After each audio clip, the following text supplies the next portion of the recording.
Ok, entonces, miren,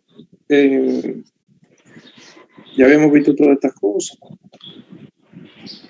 Vamos a comenzar a hablar sobre el ciclo de Krebs. Entonces, miren, el ciclo de Krebs es parte de la respiración celular. Aquí es donde se produce toda la energía del organismo. Esto es sumamente importante por la siguiente razón. O sea, aparte de que es un metabolismo, es una ruta metabólica a través de la cual circulan la mayor parte de los componentes de la economía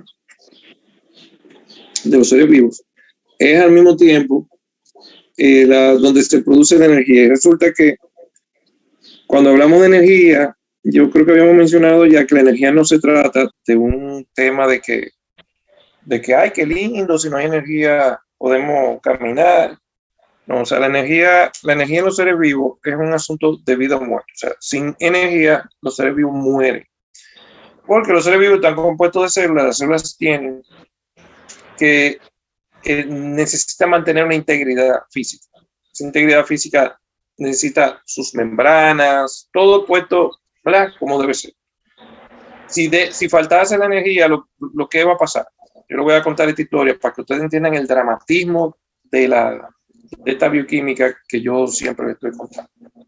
Este dramatismo es el siguiente, o sea, la membrana celular, ¿verdad? Tiene unas bombas. Cuando ustedes tienen bombas, ¿de qué estamos hablando? Estamos hablando de presión negativa. Es decir, yo estoy constantemente con esas bombas sacando sodio y entrando potasio. Saco 3 de sodio, entro 3 de potasio, por tanto creo un gradiente que es eléctrico, un gradiente que además es químico. Ustedes saben, cuando yo hablo de la palabra gradiente, ustedes saben de lo que estoy hablando. ¿Quién me dice lo que significa la palabra gradiente? Vamos. Gradiente, ¿qué significa? Yo, profesor. Dígame. Es un nivel de concentración molecular. O sea, por ejemplo, dentro de la célula puede haber moléculas de sodio. Esa concentración, la concentración depende de hacia dónde se va a mover la célula. ¿Depende? Naturalmente, hacia dónde se va a mover. Ok. Por ejemplo, si hay muchas células de calcio fuera de la célula, naturalmente ya se va a mover donde hay más hasta donde hay menos. Eso es lo que yo tengo. De donde hay más a donde hay menos. Ajá. El gradiente, sí, el gradiente, como lo definen los físicos, habla precisamente de o sea, para ellos es una magnitud vectorial porque siempre implica el movimiento en una determinada dirección. Pero nosotros en biología y los médicos, la gente que trabaja en ciencia de salud, lo definimos mucho más sencillamente. Todo es la misma cosa, pero nosotros decimos que es una diferencia. En este caso, una diferencia de concentración. El gradiente puede ser diferencia de muchas cosas, puede ser una diferencia de presión, puede ser una diferencia de carga eléctrica, puede ser una diferencia de temperatura. Okay. Si tú tienes una diferencia de temperatura entre dos compartimentos contigo, tú tienes un gradiente de temperatura. ¿Está claro? Si tienes una diferencia de concentración entre dos compartimentos, tengo un gradiente de concentración. Si tengo presión diferente entre dos compartimentos, tengo un gradiente de presión entre los dos compartimentos. ¿Se entiende la idea? Y esto es muy importante porque las leyes de la termodinámica nos explican que cuando, justamente lo que decía Odalisa, ¿verdad? Que cuando hay una diferencia, tiende a haber un movimiento natural de donde hay más a donde hay menos, ¿verdad? Tiende a equilibrarse. Los físicos dicen que le llaman a eso entropía o aumento del desorden, ¿verdad? Yo le gusta llamarle así, ¿verdad? No me voy a meter con ellos, pero a mí me parece que simplemente que naturalmente, como para usar la palabra de Odalisa, tiende a equilibrarse, ¿no? Tiende a equilibrarse. Desde el punto de vista molecular, eso es fácil de entender porque las moléculas van chocando entre ellas y se van dispersando. y la tendencia es que es igual, ¿verdad? Si yo tengo un compartimento, yo acabo de poner una sustancia, esa sustancia está concentrada en el punto donde yo la puse, pero ella va a buscar dispersarse a través de todo el espacio que tenga disponible y lo va a hacer un movimiento que produce un choque entre ellas que va haciendo que ellas se vayan moviendo hasta que ocupen de manera regular todo el espacio, ¿verdad? Eso que se llama homogenizar, hasta que se homogeniza. La homogenización es lo que usted hace cuando usted agarra, por ejemplo, usted está creando una solución, como que usted se va a beber un jugo y le echa azúcar, ¿verdad? Usted le echa el azúcar y la homogeniza. La homogenización es que usted mueve el azúcar para que el azúcar se distribuya uniformemente en todo el espacio. Ustedes ven cómo todas esas cosas que nosotros hacemos cotidianamente y que nosotros pensamos que es todo eso tiene una explicación en el ámbito de la ciencia, ¿verdad? Y en el ámbito académico. Y ustedes, eso es algo que yo estoy haciendo ahora mismo, algo que yo les invito a hacer.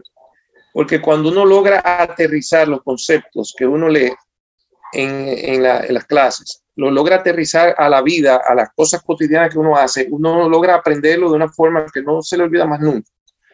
Porque todas las cosas que ustedes hacen todos los días tienen que ver con estas cosas. Yo digo, de hecho, que esa ley termodinámica que rige estos movimientos de partículas, por lo que nosotros estamos hablando ahora de gradiente, rige la mayor parte de cosas que usted hace. Si usted va, por ejemplo, si usted le tocó limpiar el piso hoy, usted va a notar, ¿verdad? Usted va a usar un paño, ese paño se supone que usted lo está comenzando a usar estando limpio, ¿verdad?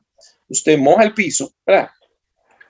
Para que las partículas que están formando parte del sucio, ese sucio que usted quiere desprender del suelo, ¿verdad? Se adhieran al agua. Y entonces luego usted coge el paño, ¿verdad? Y entonces, para que el paño absorba por capilaridad, o sea, una fuerza de cohesión entre moléculas, absorba esas partículas, el agua con el polvo disuelto. O sea, el polvo se disuelve en el agua y entonces el paño absorbe el agua con la partícula y entonces yo voy pasando, ¿verdad? De donde hay más a donde hay menos. O sea, yo estoy viendo la misma difusión aquí. Cuando yo agarre y agarre ese paño para enjuagarlo, ¿verdad? Uno lo mete en la cubeta y entonces lo exprime. ¿Qué yo estoy haciendo? Estoy haciendo pasar el sucio desde el piso hacia la cubeta. La cubeta se va a ensuciar en un nivel que uno debe ir mirándolo, porque ustedes saben que si el piso está muy sucio, la cubeta se va a poner muy sucia. Ustedes ven cómo es asunto, ¿verdad? A mayor concentración, a mayor cantidad de sucio hay en el piso, mayor concentración de sucio después yo voy a tener en la cubeta. Yo puedo apreciar eso por la intensidad del color de la cubeta, ¿verdad? Si está muy clarita, y digo, mira, el piso estaba limpio porque casi no hay aquí partículas, si suelta, al menos no se ve, ¿verdad? Pero si el piso estaba muy sucio, con la primera cosa del paño, yo voy a ver que el agua se va a poner prácticamente marrón oscura, ¿verdad que sí? Entonces yo digo, wow, este piso estaba sucio, mira, aunque no se veía, mira qué sucia está la cubeta.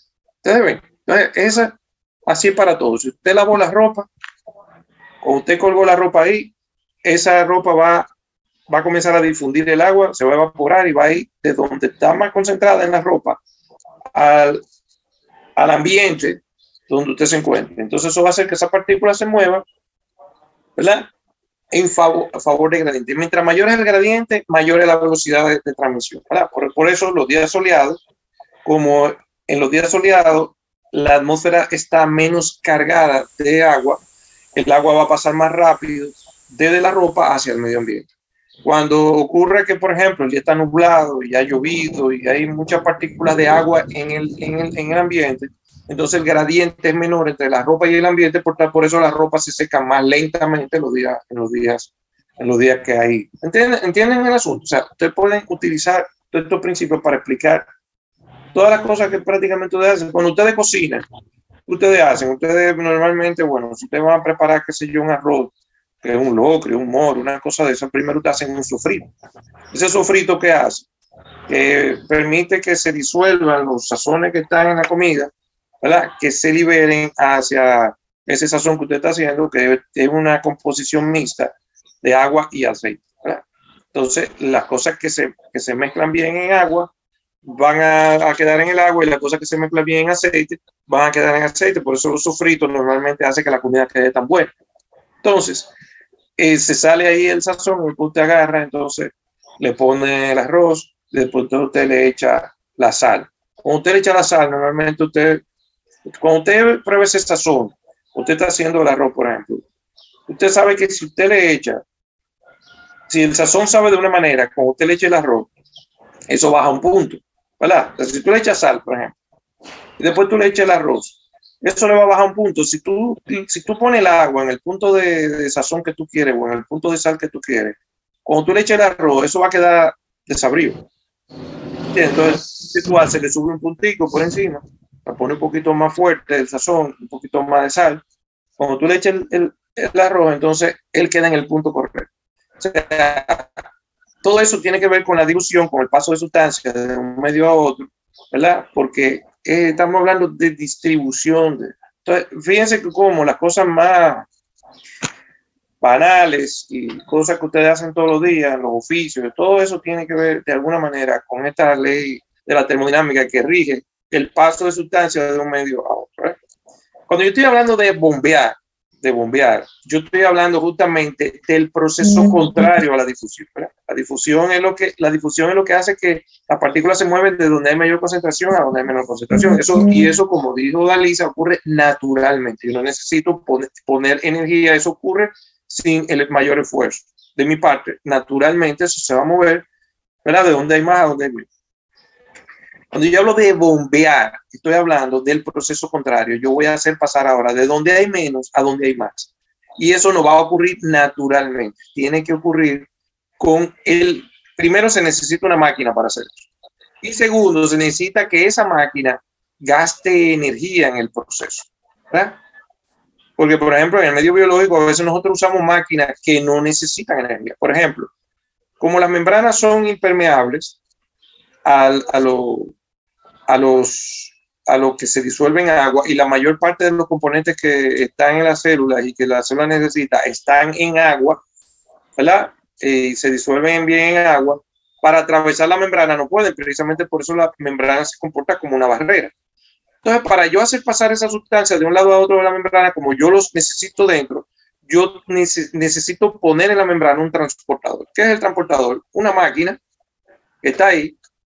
Y si el gradiente es, ¿verdad? Si yo tengo mayor concentración de esa sustancia fuera de la célula que adentro, esa máquina, ¿verdad? Lo que va a hacer es simplemente comportarse como un canal de paso. No hay que gastar ninguna energía. Esa máquina es simplemente un túnel a través del cual yo puedo comunicar el medio externo, el medio interno. ¿Qué característica importante tiene? Que como todos los efectores son específicos. De manera que ella no va a dejar pasar a todo el mundo, ella va a dejar pasar a la sustancia para la que ella está diseñada. ¿Verdad? En eso consiste la pajarito bien, se barrerá más bien.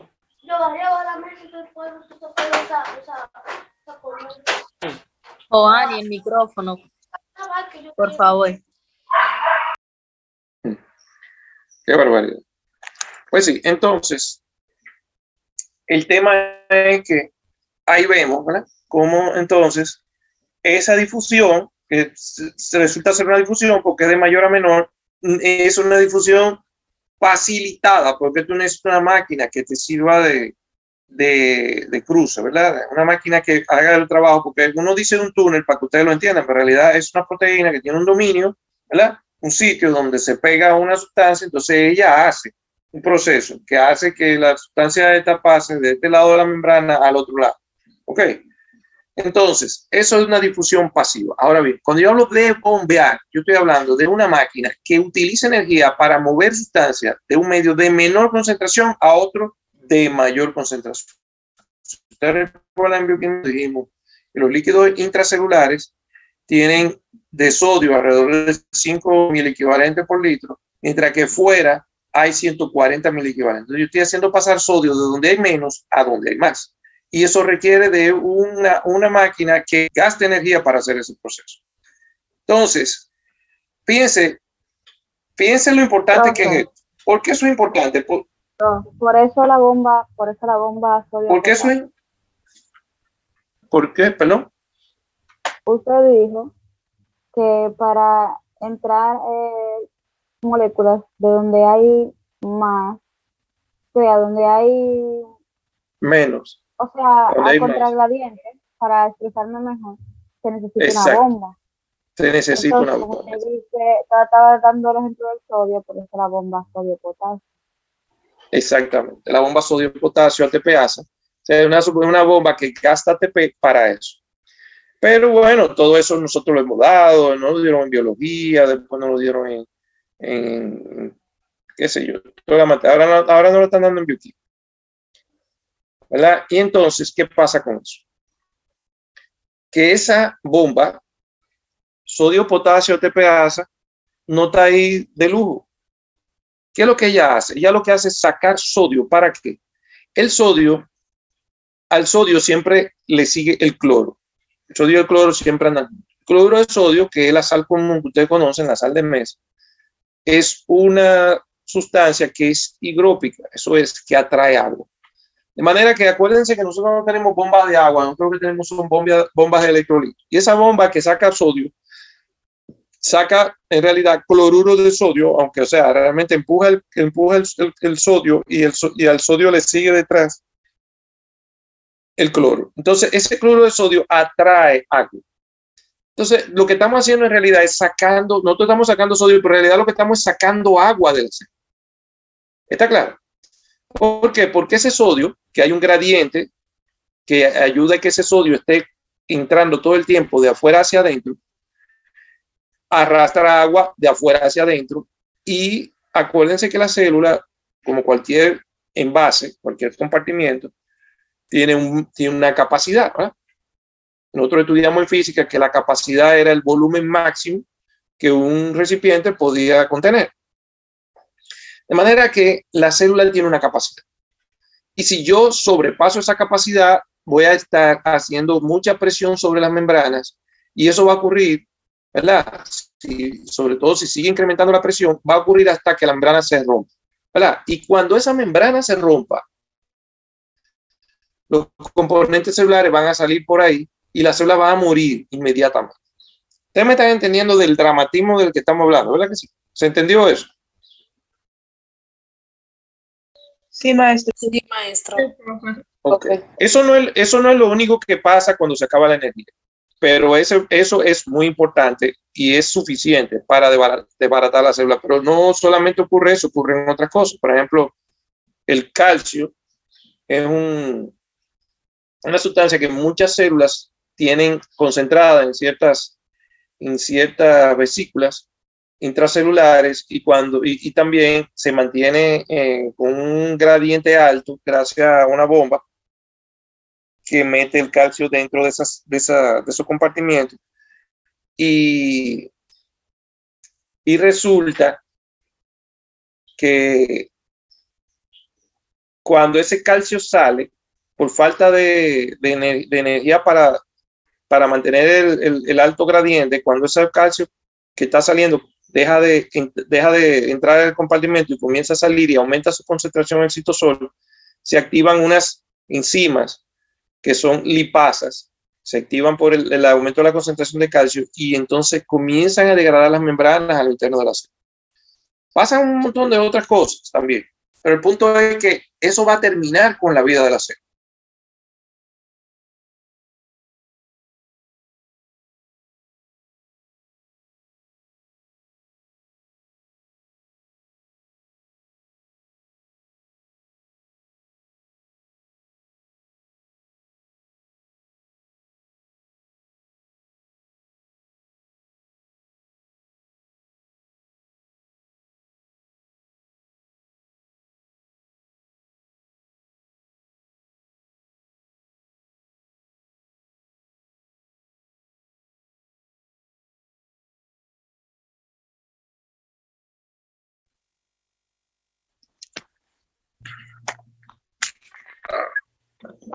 Discúlpenme, recuerden que cuando se interrumpe así que me llaman por teléfono. Bien, entonces, ¿me están oyendo bien? Sí, Sí, profe. Sí. Ok, entonces, el tema es que cuando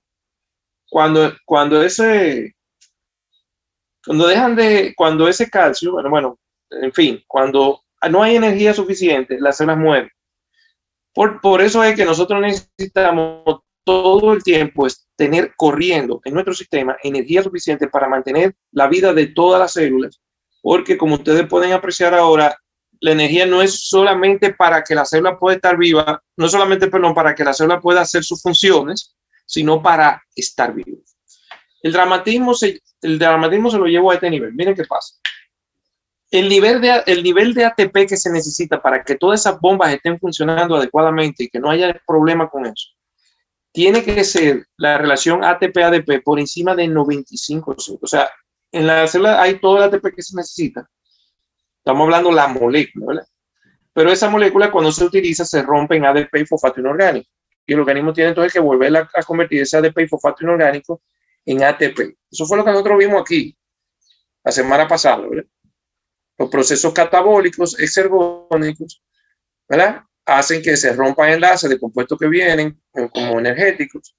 Esa energía se almacena en el ATP, ¿verdad? Y entonces eso sirve para procesos anabólicos, otras actividades celulares energónicas. Y aquí vemos el ciclo donde, ¿verdad? Donde gastamos energía con el movimiento, el transporte activo, la biosíntesis, la amplificación de señal, ¿verdad? Que utilizan ATP y lo convierten en ADP, pero estos otros procesos que resultan de la oxidación de los combustibles, moléculas, o en las plantas, la fotosíntesis, produce entonces ATP partiendo de ADP. Entonces, eso es un ciclo que está ocurriendo constantemente. Pero el asunto es que la relación debe ser 95 ATP sobre 5 de ADP. Ok, o sea que cuando nosotros decimos hay baja cantidad de ATP, estamos hablando, o sea, para que entremos en términos claros a entender este asunto. Cuando la concentración de ATP se reduce por debajo del 95%, comienzan a ocurrir un conjunto de procesos celulares que culminan con la muerte celular. ¿Eso está suficientemente claro? Sí, profe. Sí, ¿Qué más? Okay. Es el dramatismo. Entonces, por eso es que nosotros tenemos que estar constantemente buscando, ¿verdad? Manteniendo ese nivel de energía en el organismo. Por supuesto, para mantener un equilibrio favorable a la vida, él siempre procura comer un poco más de la cuenta para tener almacenado ahí un conjunto de sustancias que le sirvan de combustible. Inclusive, antes de que todas las células mueran, él puede comenzar a degradar cosas que puede convertir en glucosa para mantener el flujo, ¿verdad?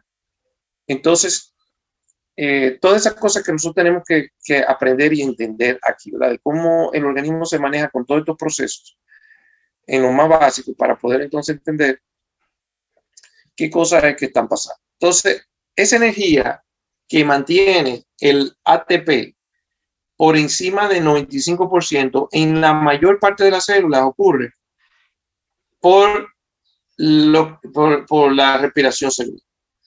¿Ok? Por la respiración celular. Hay algunas células que no tienen, inclusive no tienen mitocondria, ¿verdad? Porque para hacer respiración celular necesito mitocondria. Entonces, donde no hay mitocondria, no hay respiración celular. Eso está claro también. ¿Cuáles son las células que tienen mitocondrias? Que no tienen mitocondria. Por ejemplo, los eritrocitos, que son muchísimos. Las células rojas no tienen mitocondria. Entonces, en ellas, el metabolismo es anaeróbico. No son las únicas, ¿eh? Hay otras células. Después vamos a hacer un listado de esas células que no tienen, que no usan, ¿verdad? Que es importante, pero por ahora lo que quiero que quede claro es que eso es un metabolismo anaeróbico.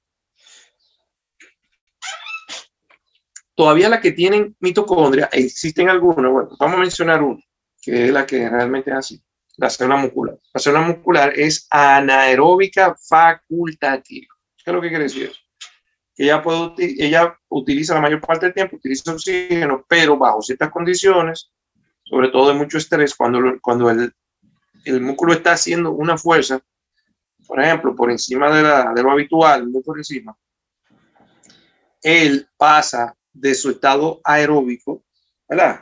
Donde todo el ATP que está utilizando es el que está quemando, el que está produciendo, a un estado donde él toma prestado, ¿verdad? O sea, eso de tomar prestado es que él comienza a formar ATP sin el concurso de la respiración celular. ¿Está claro eso? Eso, Correcto, sí. eso que parece una tontería, alguna gente, por ejemplo, hay un libro por ahí de bioquímica que se llama, un libro muy famoso, el mamotreto más grande que hay de bioquímica, un libro grandísimo. ¿Usted sabe lo que significa mamotreto? No sé exactamente, pero No, pero Hay mucha gente que usa mamotreto para referirse a algo. A cosas voluminosas. Exactamente. Eso es lo que significa. Pero mucha gente lo utiliza como despectivo. Eso es lo que es un mamotreto. Lo voy hablando. Mamotreto es algo voluminoso. No tiene ninguna. No se está refiriendo a si es bueno o es malo. ¿Verdad? Simplemente que es voluminoso. Entonces, de bioquímica, el mamotreto más grande, el libro más grande que por ahí es el Leninger. Leninger dice y adjudica a este hecho que estamos mencionando del proceso anaeróbico facultativo que tiene el músculo, está adjudicando la extinción de los dinosaurios. Bueno, alguna gente dice que fue un meteorito que cayó, pero él dice que esos animales tan grandes realmente eran muy vulnerables porque mientras más grande tú eres, mayor es la deuda de oxígeno cuando tú te mueves a alta velocidad. O sea, cuando tú estás corriendo, tú acumulas una deuda de oxígeno muy grande, ¿verdad? Porque mientras más grande tú eres, mayor desproporción hay entre la cantidad de oxígeno que tú puedes entrar a través del aparato respiratorio y la cantidad de músculo a la que hay que hacer llegar ese oxígeno para poder mantener una respiración aeróbica. Y entonces, esa deuda de oxígeno, o sea, eso es, vamos a decirlo en términos ¿verdad? Cotidianos. Eso es cuando tú, por ejemplo, una carrera, tú sales huyendo. A veces tú sales huyendo por tu vida, ¿verdad? Que lo que dice de los dinosaurios, están corriendo por su vida. O a lo mejor están corriendo persiguiendo una presa. Mientras están corriendo, cuando llegan allá, entonces comienza. Mientras más grande tú eres, más tiempo tú tienes que durar en recuperar. Entonces, lo que él dice es que los animales más pequeños pudieron vencer a los dinosaurios porque el dinosaurio justamente cuando llegaba duraba mucho tiempo para recuperarse.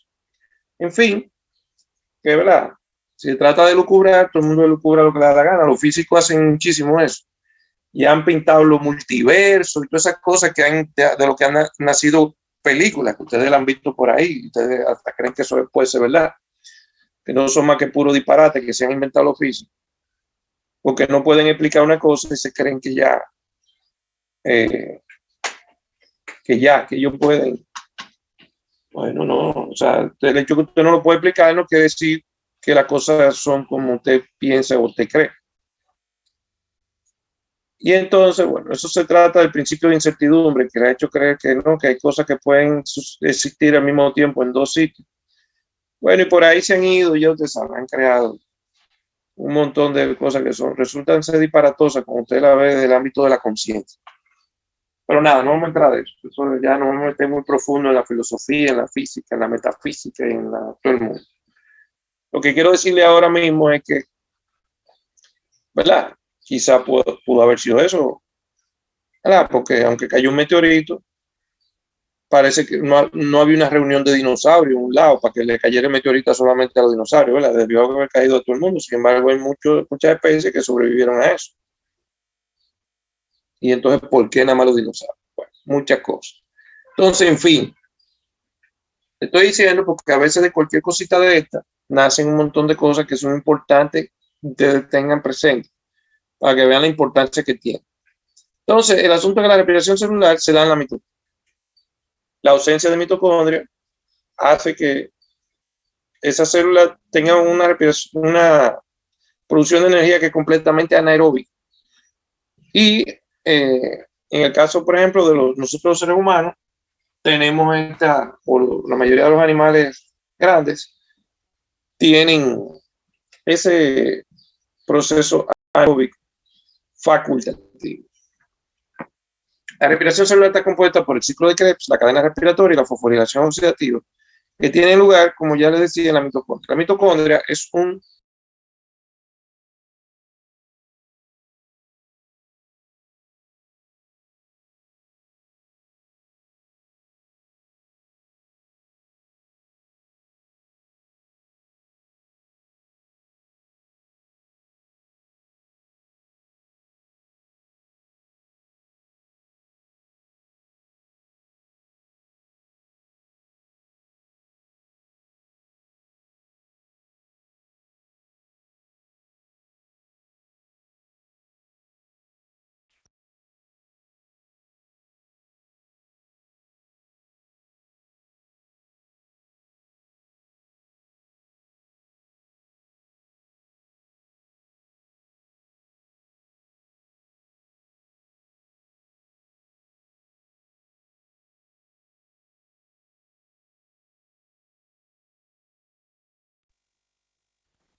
disculpen, lo que volvió y ocurrió lo mismo. Entonces, estos tres procesos tienen lugar dentro de la mitocondria en sitios muy específicos. Vamos entonces a ver primero la anatomía de la mitocondria para poder entender exactamente de lo que estamos hablando.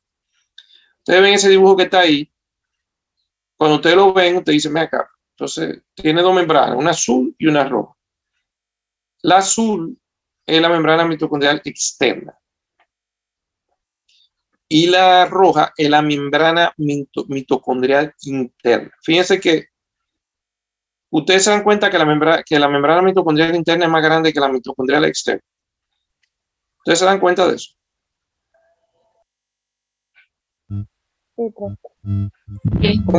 ¿Cómo ustedes perciben eso? ¿Cómo ustedes se dan cuenta de que sí, de que efectivamente es más grande la interna que la externa? Yo, profe, porque tiene pliegues. Sí, está como enrollada adentro. Tiene indentaciones, ¿verdad? Y sabemos que eso es un truco que se usa en biología mucho para aumentar la superficie, ¿verdad? La superficie de contacto, la superficie de absorción, la superficie, ¿verdad? Por ejemplo, los intestinos, ustedes dieron histología, yo creo, o la deben de estar dando. En histología ustedes se ven que en el tubo digestivo, por ejemplo, además de que es muy convolucionado, el epitelio que tiene un epitelio estratificado, ¿verdad? Que tiene forma así como de pirámide, y eso lo que hace es que aumenta la superficie de absorción en ese caso. Los pulmones tienen esas estructuras tubulares que terminan en los alveolos, que son también pequeñitos, pero eso hace que la superficie que tiene el pulmón sea grandísima. O sea, nosotros tenemos unos dispositivos bien complejos en nuestro sistema, y los pulmones es uno de ellos. O sea, si usted despliega la superficie del pulmón, ¿verdad? Como si fuera una planicie, tuviera una superficie bastante grande, un play de fútbol, tiene usted metido dentro de los pulmones, ¿verdad? Son todas estructuras muy elaboradas, las que forman parte de los seres vivos, por eso es que a uno le cuesta bastante entender cómo es que alguien concibe la idea de que los seres vivos que tenemos maquinaria tan compleja y pudieron haber ocurrido al azar por el efecto del tiempo, como uno sabe que el tiempo en realidad no tiene capacidad de hacer nada, ¿verdad? La mayor parte de las maquinarias responden a diseño. Tú tienes que diseñarla porque tú tienes que manipular la física para que esas máquinas puedan hacer lo que hacen. Fíjense que estamos hablando ahora mismo de una maquinaria molecular que produce un movimiento de partículas contra gradiente. O sea, eso no es fortuito. Inclusive es contra natura, porque la naturaleza, ¿qué es lo que hace? ¿Qué es lo que hace la naturaleza, Odalisa? Que naturalmente hace pasar las cosas de donde hay mayor concentración a donde hay menor concentración, naturalmente. Las teorías naturalistas no deberían salirse de ahí, ¿verdad? Si tú me vas a hablar de composición, la composición tiene que ser la misma de donde proviene. Si nosotros provenimos de la materia inorgánica, deberíamos tener la misma proporción de elementos que tiene la materia inorgánica. Si nosotros tenemos nosotros somos maquinaria, fíjense que mantenemos un gradiente, fíjense que del gradiente que mantiene la bomba sodio-potasio dependemos nosotros. A que no les dije. En los seres vivos, el 60% de toda la energía que entra al sistema se la consume la bomba sodio-potasio TPA. ¿Ustedes están oyendo? O sea que no es cualquier cosa. Entonces, es un consumo constante que tenemos. O sea, estar vivo es que estar consumiendo permanentemente. Y entonces, son maquinarias que mantienen la vida gracias precisamente a mantener un gradiente que ya estamos viendo que es contra natura. O sea, y de ese gradiente depende la vida. Cuando ese gradiente desaparece también la vida. Entonces, si ustedes se dan cuenta, aunque sea de manera intuitiva, cuán disparatoso puede ser una teoría que pretende explicar, ser naturalista y explicar la manera como los seres vivos pudieron ser una realidad partiendo naturalmente de una realidad que tiene características muy distintas, que no solamente son distintas, son contrarias. ¿Ok? Son contrarias. Entonces, yo creo que no hay que tener un PhD para uno entender esas cosas. Entonces, esa membrana mitocondrial interna mucho más grande que la membrana mitocondrial externa. Y ahí hay esa membrana muy especial. Antes de hablar de ella, vamos a hablar primero de la matriz mitocondrial, de la matriz mitocondrial, que es eso que está ahí en amarillo. La matriz mitocondrial, que es lo que está por dentro de la membrana mitocondrial interna, la enzima,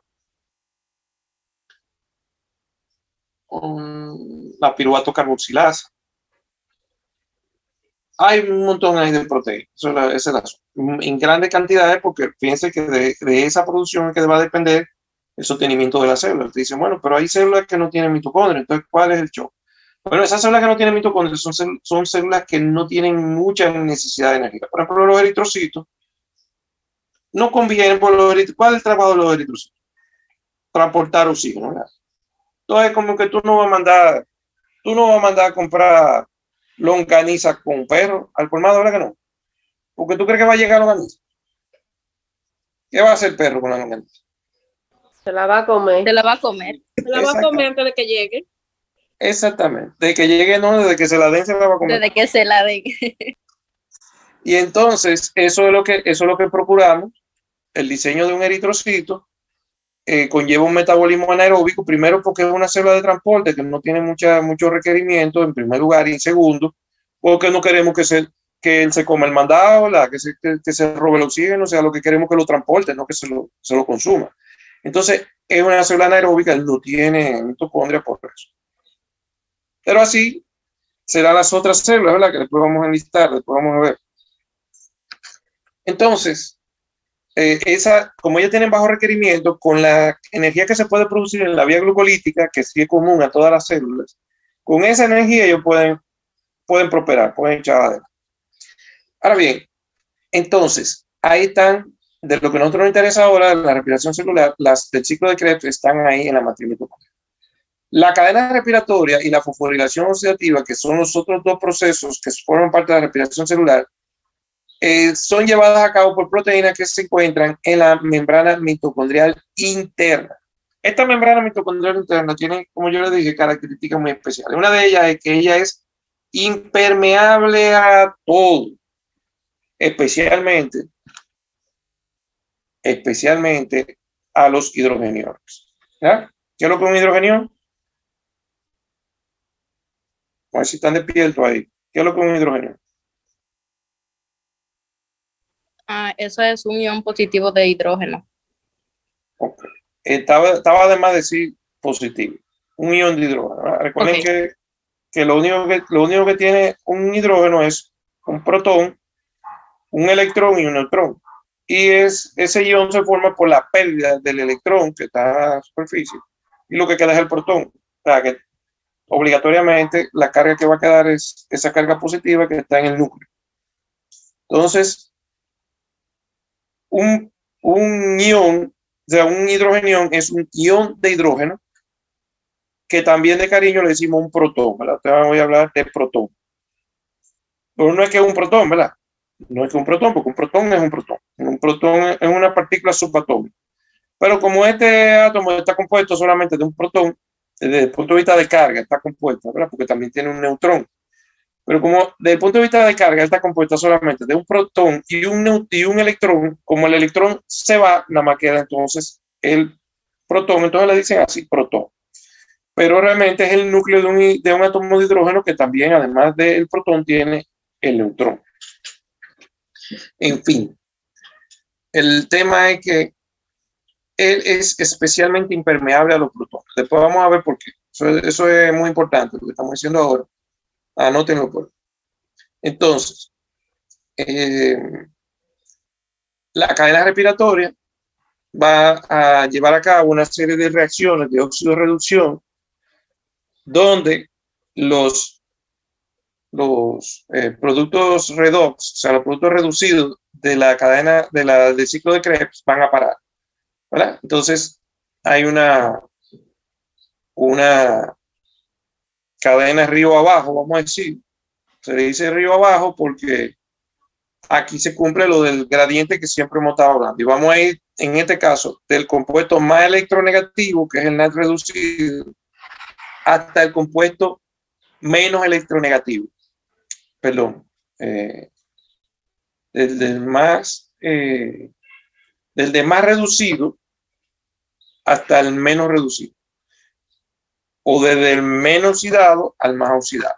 El menos reducido, o el más reducido, perdón, es el NAD reducido, que deriva del ciclo de Krebs.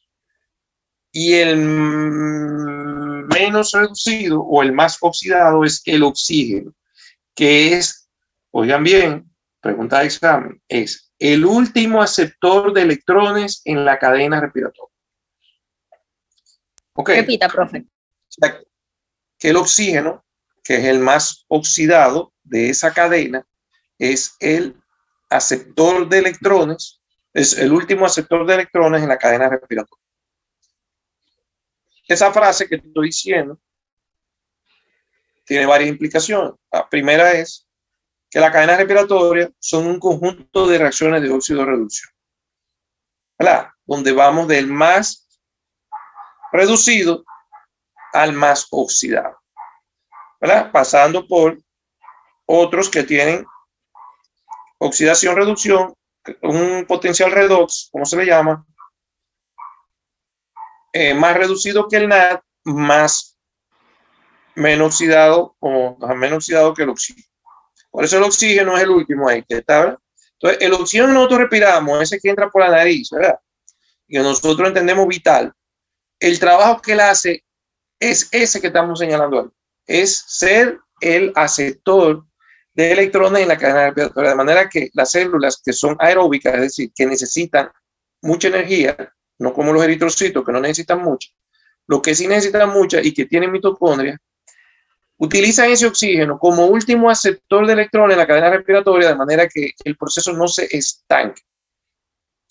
¿Qué es lo que quiere decir eso? Yo tengo en el ciclo de Krebs varias reacciones de óxido de reducción donde yo voy sacando, ¿verdad? De la glucosa, de los compuestos, bueno, básicamente del acetil-CoA, que es el compuesto en el que yo convierto la glucosa, los aminoácidos, las grasas, todas esas cosas de donde yo puedo sacar energía.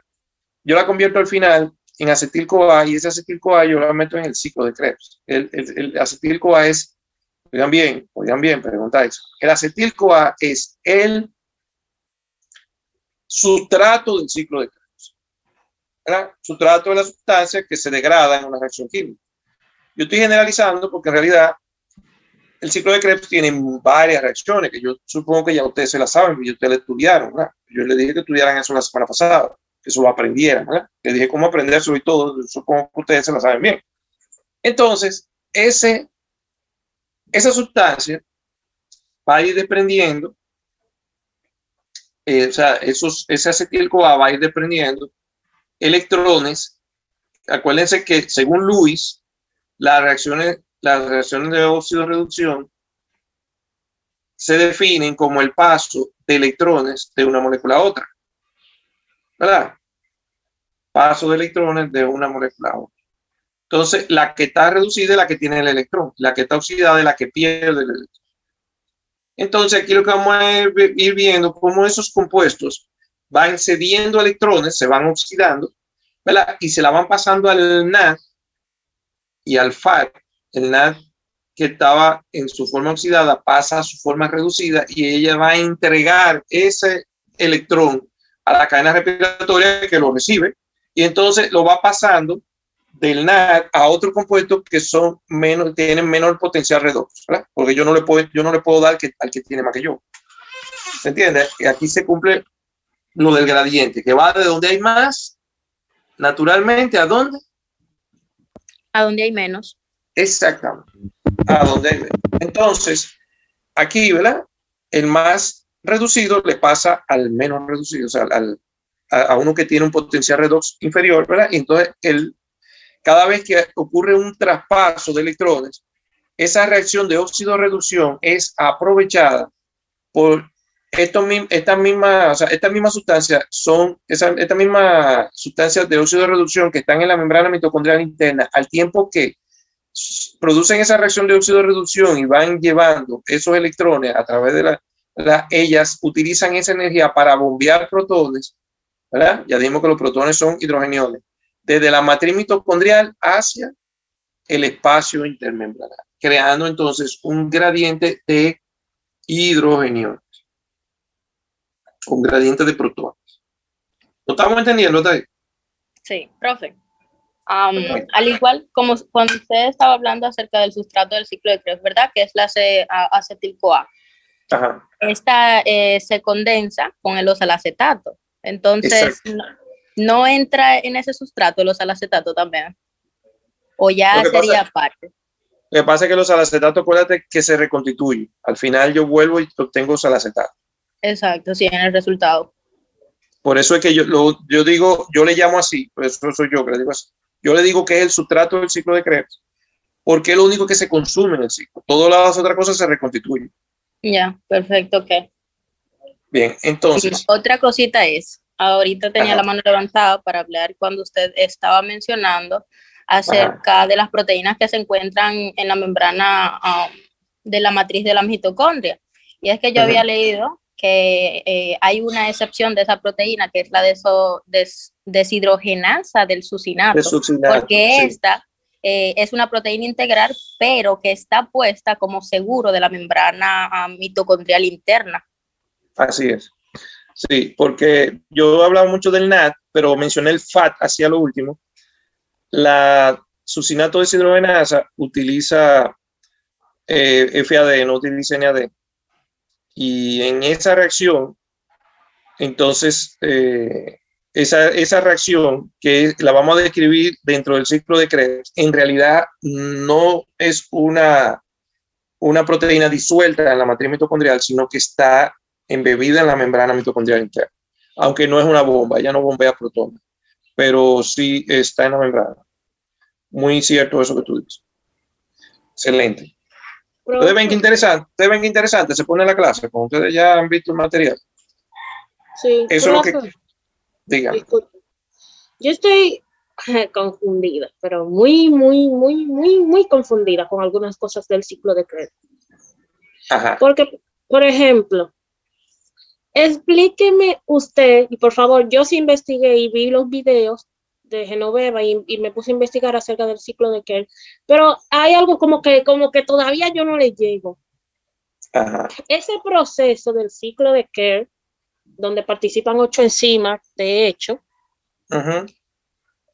¿Cuál es la finalidad que tiene de que se dé ese ciclo, de que eso ocurra? O sea, ¿qué es lo que saca? Porque va perdiendo carbono, en una pierde, en otra va ganando, en otra saca CO2, veo que va sacando CO2, en otra veo, o sea, Yo estoy confundida.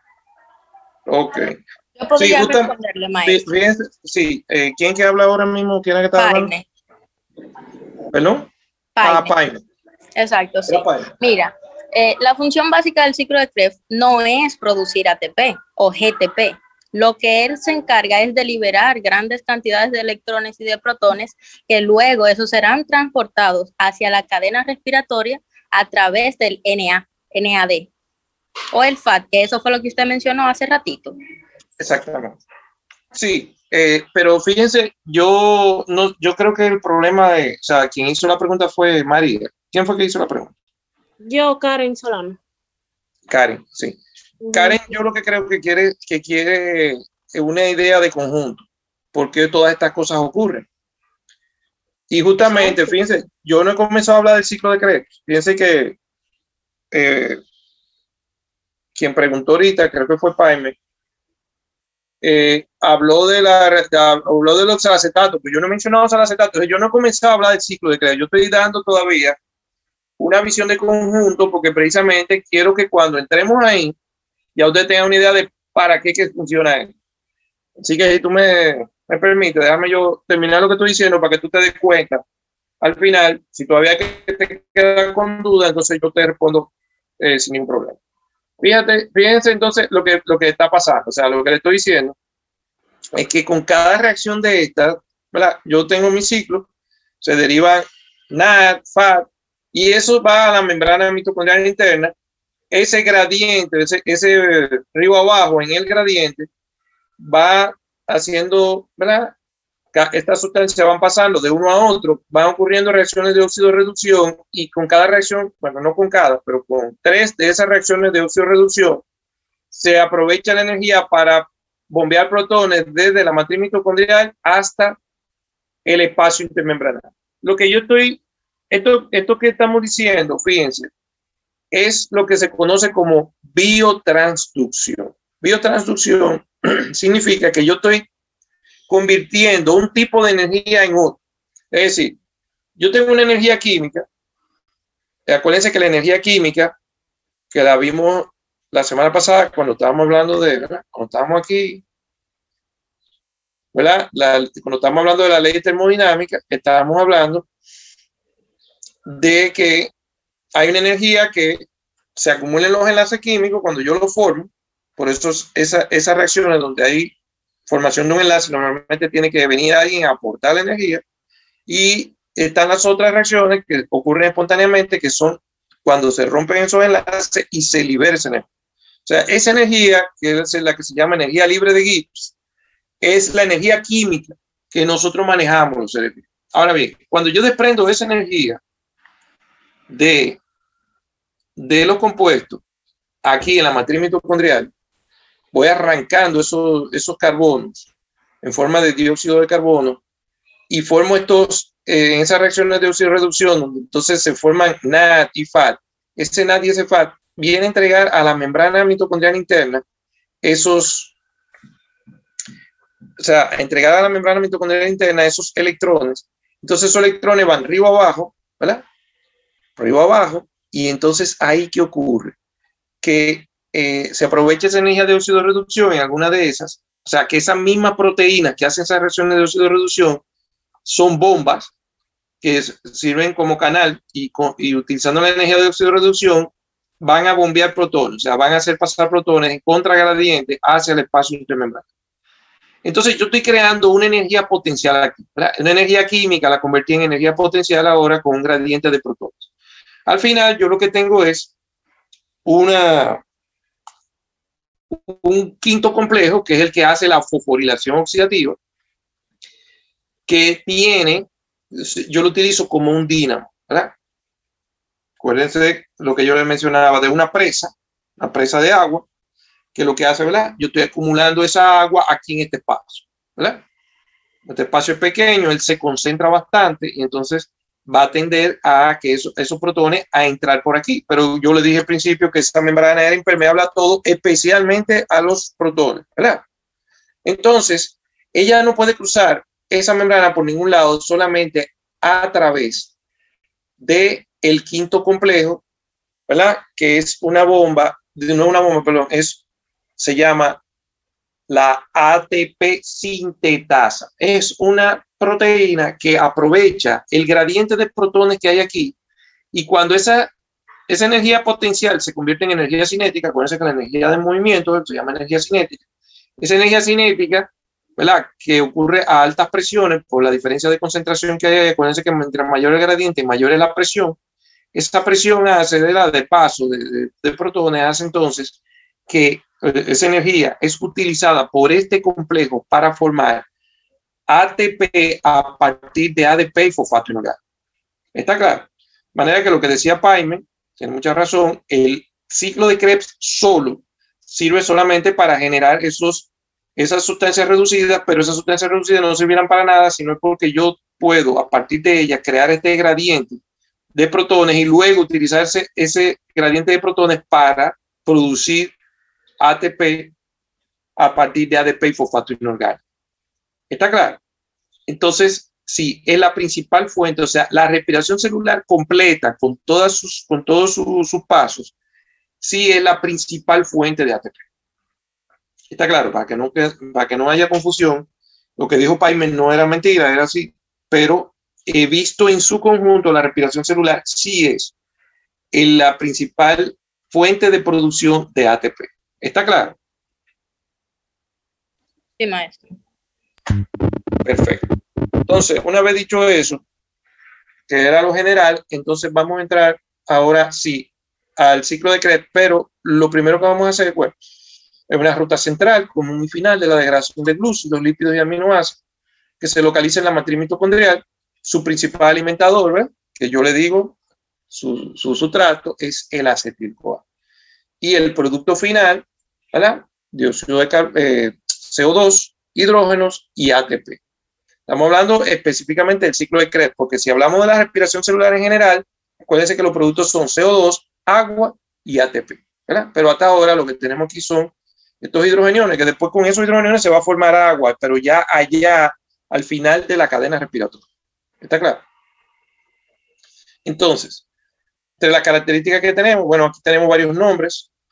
Ocurre en las células aeróbicas, lo descubrió el señor Hans Krebs y su equipo, ¿verdad? Acuérdense que cuando le ponemos el nombre adelante de alguien, pero eso es todo un equipo de investigación que hace esa cosa. Y entonces, el señor Hans Krebs, ¿verdad? Por eso el ciclo se llama así. Es el descubridor, se comporta como el descubridor en el año 1937. Entonces, estamos hablando del ciclo del ácido cítrico, esos son otros nombres, o ciclo de los ácidos tricarboxílicos. Se considera un ciclo anfibólico, eso es que eso quiere decir que tanto catabólico como anabólico. La parte que nosotros estamos mirando ahora es su parte catabólica, claro, nos estamos degradando. Pero les recuerdo, yo creo que se lo dije la semana pasada, que es un ciclo de tránsito, donde me entran muchas sustancias y algunas de ellas lo que hace que a partir de ellas se construye. Por ejemplo, yo le ponía el ejemplo que a partir del succinato nosotros construimos con piezas complejísimas que tienen que ver con el transporte de oxígeno, ¿verdad? Que son esos pirroles que forman parte de la hemoglobina, ¿verdad? Sobre todo del grupo hemo, que es la pieza que utiliza la globina, ¿verdad?, en la hemoglobina para transportar el oxígeno, ¿verdad?, que contiene hierro. Pero, o sea, le estoy poniendo un ejemplo de algunas cosas que se producen ahí, pero también se producen aminoácidos y otras sustancias que son de mucha importancia en el metabolismo. Entonces, es el principal productor. Estamos hablando ahora de, ¿verdad?, la principal fuente, oigan bien, la principal fuente de ATP desde el punto de vista de las moléculas es la glucosa. Aquí yo quiero aclarar, porque ya yo he dicho, y lo dice también la presentación, y lo dicen los libros, que yo puedo producir ATP a partir de glucosa, o sea, de monosacáridos, de polisacáridos, de grasas y de proteínas, ¿verdad? Pero fíjense esto, y es una cuestión de una pura lógica de trabajo. la principal es la glucosa y los sacáridos en general son la principal fuente de energía por un tema de diseño también, que es muy ventajoso. ¿Cuál es? Bueno, los carbohidratos, cuando yo los degrado hasta CO2, agua, no me dejan ningún residuo. O sea, yo puedo hacer lo mismo con un aminoácido, ¿verdad? Que proviene de la proteína. Pero yo dejo residuos, porque las proteínas tienen también un grupo amino, que cuando yo lo desprendo del aminoácido se convierte en amonio. El amonio es una sustancia sumamente tóxica. Y entonces yo, para poder deshacerme de ella, necesito emplear a fondo órganos muy importantes de la economía como el hígado y el riñón, ¿verdad? Entonces yo le digo a la gente que utiliza la dieta keto por ahí, le digo, tengan cuidado porque tú lo que estás haciendo es que estás metiendo algo caro, que las proteínas son caras, para que tu organismo produzca algo barato a partir de ella, porque al final lo que hace es que por un proceso que se llama gluconeogénesis, el organismo convierte todos esos aminoácidos, porque él no lo va a usar para nada. Mire, los aminoácidos se deben usar en una cantidad suficiente para mantener el recambio proteico en el organismo. El recambio proteico es una cantidad de proteína que algunos autores coinciden en que se trata de algunos 100 gramos de proteína diaria. Otro dice que son 60, no sé. Yo supongo que eso será muy variable porque dependerá de la actividad que la gente hace, ¿verdad? Porque las proteínas, la mayoría se recambian cuando se dañan, y una cantidad de proteínas que se dañan, que nos deshacemos de ella todos los días. Pero hay gente, por ejemplo, si tú eres un levantador de pesas, tú estás tratando de incrementar la cantidad de proteína que tú tienes en tu organismo todos los días. Por tanto, aparte de las que se dañan y esas cosas, tú necesitas agregar proteína, y por eso normalmente los levantadores de pesas toman un poco más de proteína de lo que toma la gente común. Pero también son exagerados. Miren qué pasa. Cuando tú excedes la cantidad que tú vas a utilizar para producir más proteína en tu organismo, los aminoácidos no se botan, aunque no se utilicen. Miren cuál es el problema. Los aminoácidos no se almacenan. No se almacenan. Entonces, como no se almacenan, el organismo dice, bueno, este aminoácido yo no tengo que usarlo porque ya yo resolví todos los problemas de proteína que yo tengo. Ya yo entró suficiente aminoácido, yo usé lo que yo necesitaba. ¿Y qué voy a hacer con él? Bueno, este exceso yo lo que voy a hacer es, para no botar todos esos carbonos que yo lo puedo necesitar, acuérdense que como él necesita energía, él es muy celoso con eso. Él no va a decir, no, bota eso. No lo va a botar. Él va a decir, espérate. Yo no puedo almacenar esto, porque fíjense, el organismo, la única cosa que almacena son grasas y escasamente algunos sacáridos, ¿verdad? Sobre todo la glucosa, que la guarda en forma de glucógeno. Él no guarda más nada. O sea, él no guarda, todo lo que guarda es lipídico. Fíjense que cuando nosotros hablamos de intoxicación por vitamina, por ejemplo, las vitaminas que son tóxicas son las liposolubles, porque la hidrosoluble no se almacena, el organismo no tiene manera de almacenar nada que no sea liposoluble. ¿Estamos de acuerdo? La razón por la que inclusive él guarda glucógeno es porque él necesita, en un momento determinado, necesita glucosa a alta velocidad y no se va a poner a buscar la de la grasa, que por cierto, como vamos a ver después, el organismo no tiene posibilidad de convertir grandes cantidades de grasa en glucosa. Algo que es muy bueno y ventajoso, pero después lo vamos a discutir. Pero el punto es que lo que le quiero decir ahora, para que le quede claro, es que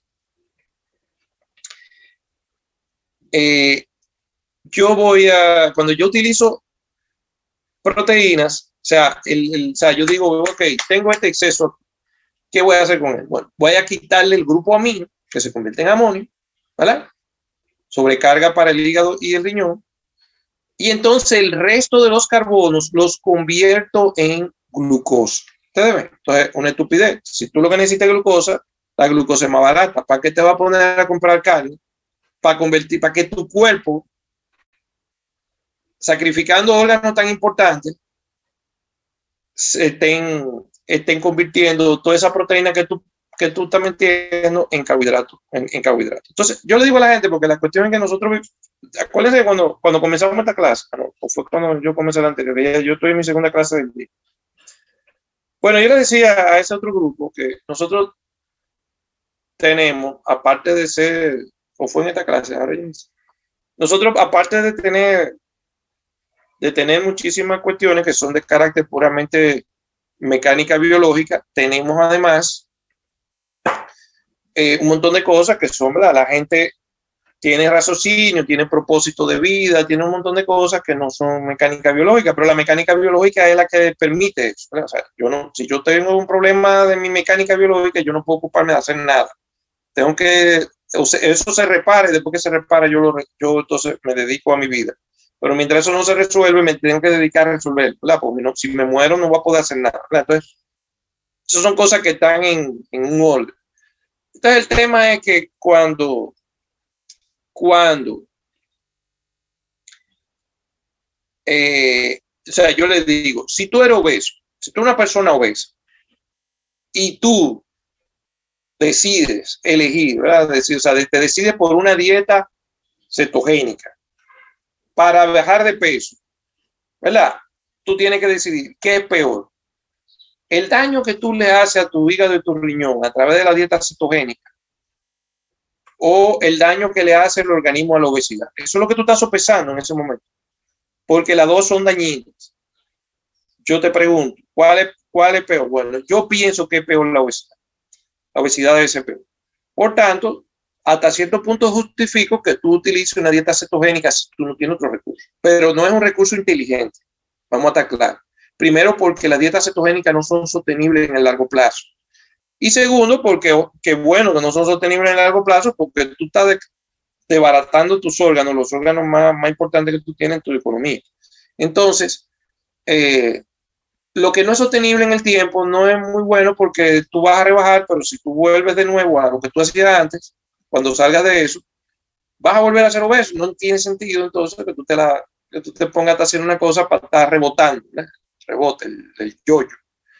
Entonces, si tú vas a hacer algo que va a llevarte por un camino de bajar de peso y de ponerte saludable y todas esas cosas, entonces lo que tú debes hacer es una dieta que tú puedas llevarla de ahí en adelante y que tu cuerpo sea, ¿verdad? Entre en el equilibrio que debe y que tú entonces puedas vivir como, ¿verdad? Sin mucho problema.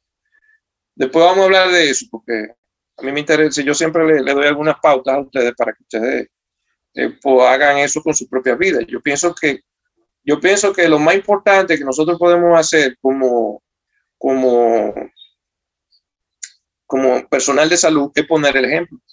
Porque, bueno, yo tenía un amigo que relajando, decía, él fumaba, y entonces él decía, no, yo en mi consultorio con mi cigarrillo, y entonces le estoy diciendo al paciente que no fume.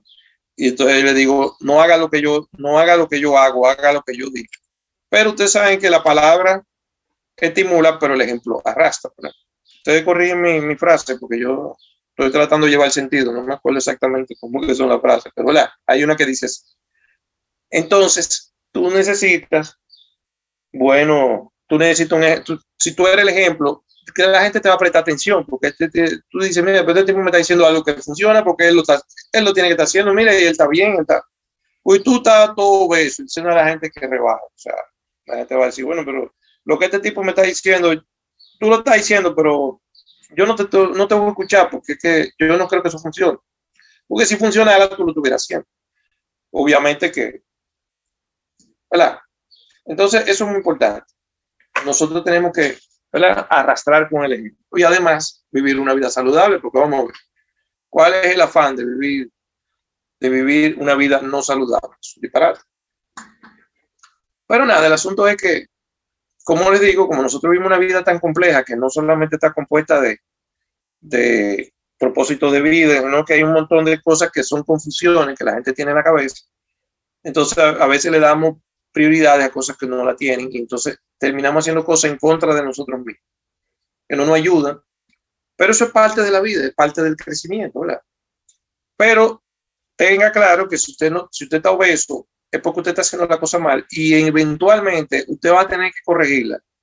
So pena de que si no lo hace, en algún momento o se va a enfermar muy grave y lo va a tener que hacer forzosamente o se va a morir, una de las dos. Porque la obesidad, por ejemplo, es una de las enfermedades, ya se considera una enfermedad, que le doble el pulso a cualquiera. El otro día yo, en una fila, hablando de ese tema, me reí muchísimo porque una persona me dijo, No, porque es que yo entiendo que la gente se adapta a la obesidad. Y yo nunca había de una gente tan sincera, porque él me estaba diciendo lo que él entendía. Y él, yo creo que era un tipo inteligente porque él estaba procesando información de lo que él está viendo. Y quizá viviendo, porque él no era que era tampoco flaco.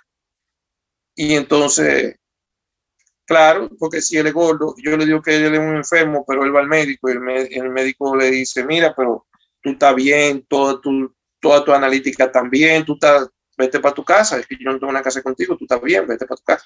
Es que él tiene que decir, bueno, pero yo estoy obeso, me dicen que alguna gente dice que yo estoy enfermo, pero sin embargo yo estoy de lo más bien. Y yo he conocido gente que ha estado así inclusive hasta por 40 años. A los 40 años desarrolla diabetes, hipertensión y todas las cosas que están ligadas a esas enfermedades crónicas, ¿verdad? O sea, yo digo que eso le dobla el pulso a cualquiera, y la diferencia que nosotros podemos encontrar entre personas para sufrir los males que son consecuencias de la obesidad es simplemente que hay una gente que son más vulnerables que otros, ¿verdad?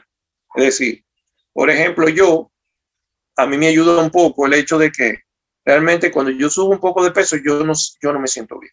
Eso yo pensaba toda la vida, pero yo he descubierto últimamente que a mí me sube la presión cuando yo estoy obeso. O sea, cuando yo nunca he estado obeso, pero desde que acumulo un poquito de grasa en la pancita, yo comienzo a sentir, y he notado en ocasiones que tengo la presión arterial elevada, ¿verdad? Y que el azúcar me sube a límites extremos.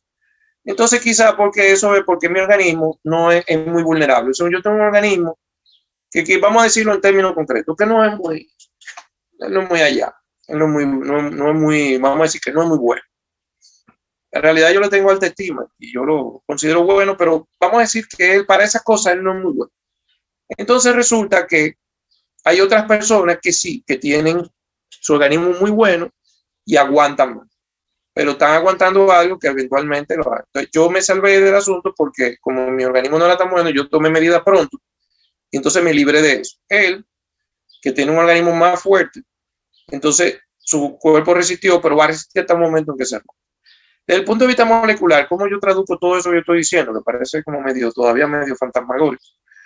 Eso se traduce en que, miren, las enfermedades crónicas no transmisibles, como la diabetes, por ejemplo, que está detrás de todos estos problemas, es una enfermedad que si ustedes buscan su causa, las causas llegan del techo al piso. Yo creo que eso se lo he dicho en otra ocasión.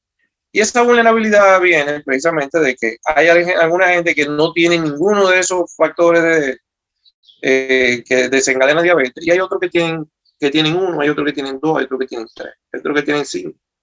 Mientras más ligado usted de raza, probablemente mayor cantidad de cosas de esas tiene. Por eso es que nosotros, los latinos, que somos una raza bien ligada, tendemos más a la diabetes que otras razas, como la blanca, ¿verdad?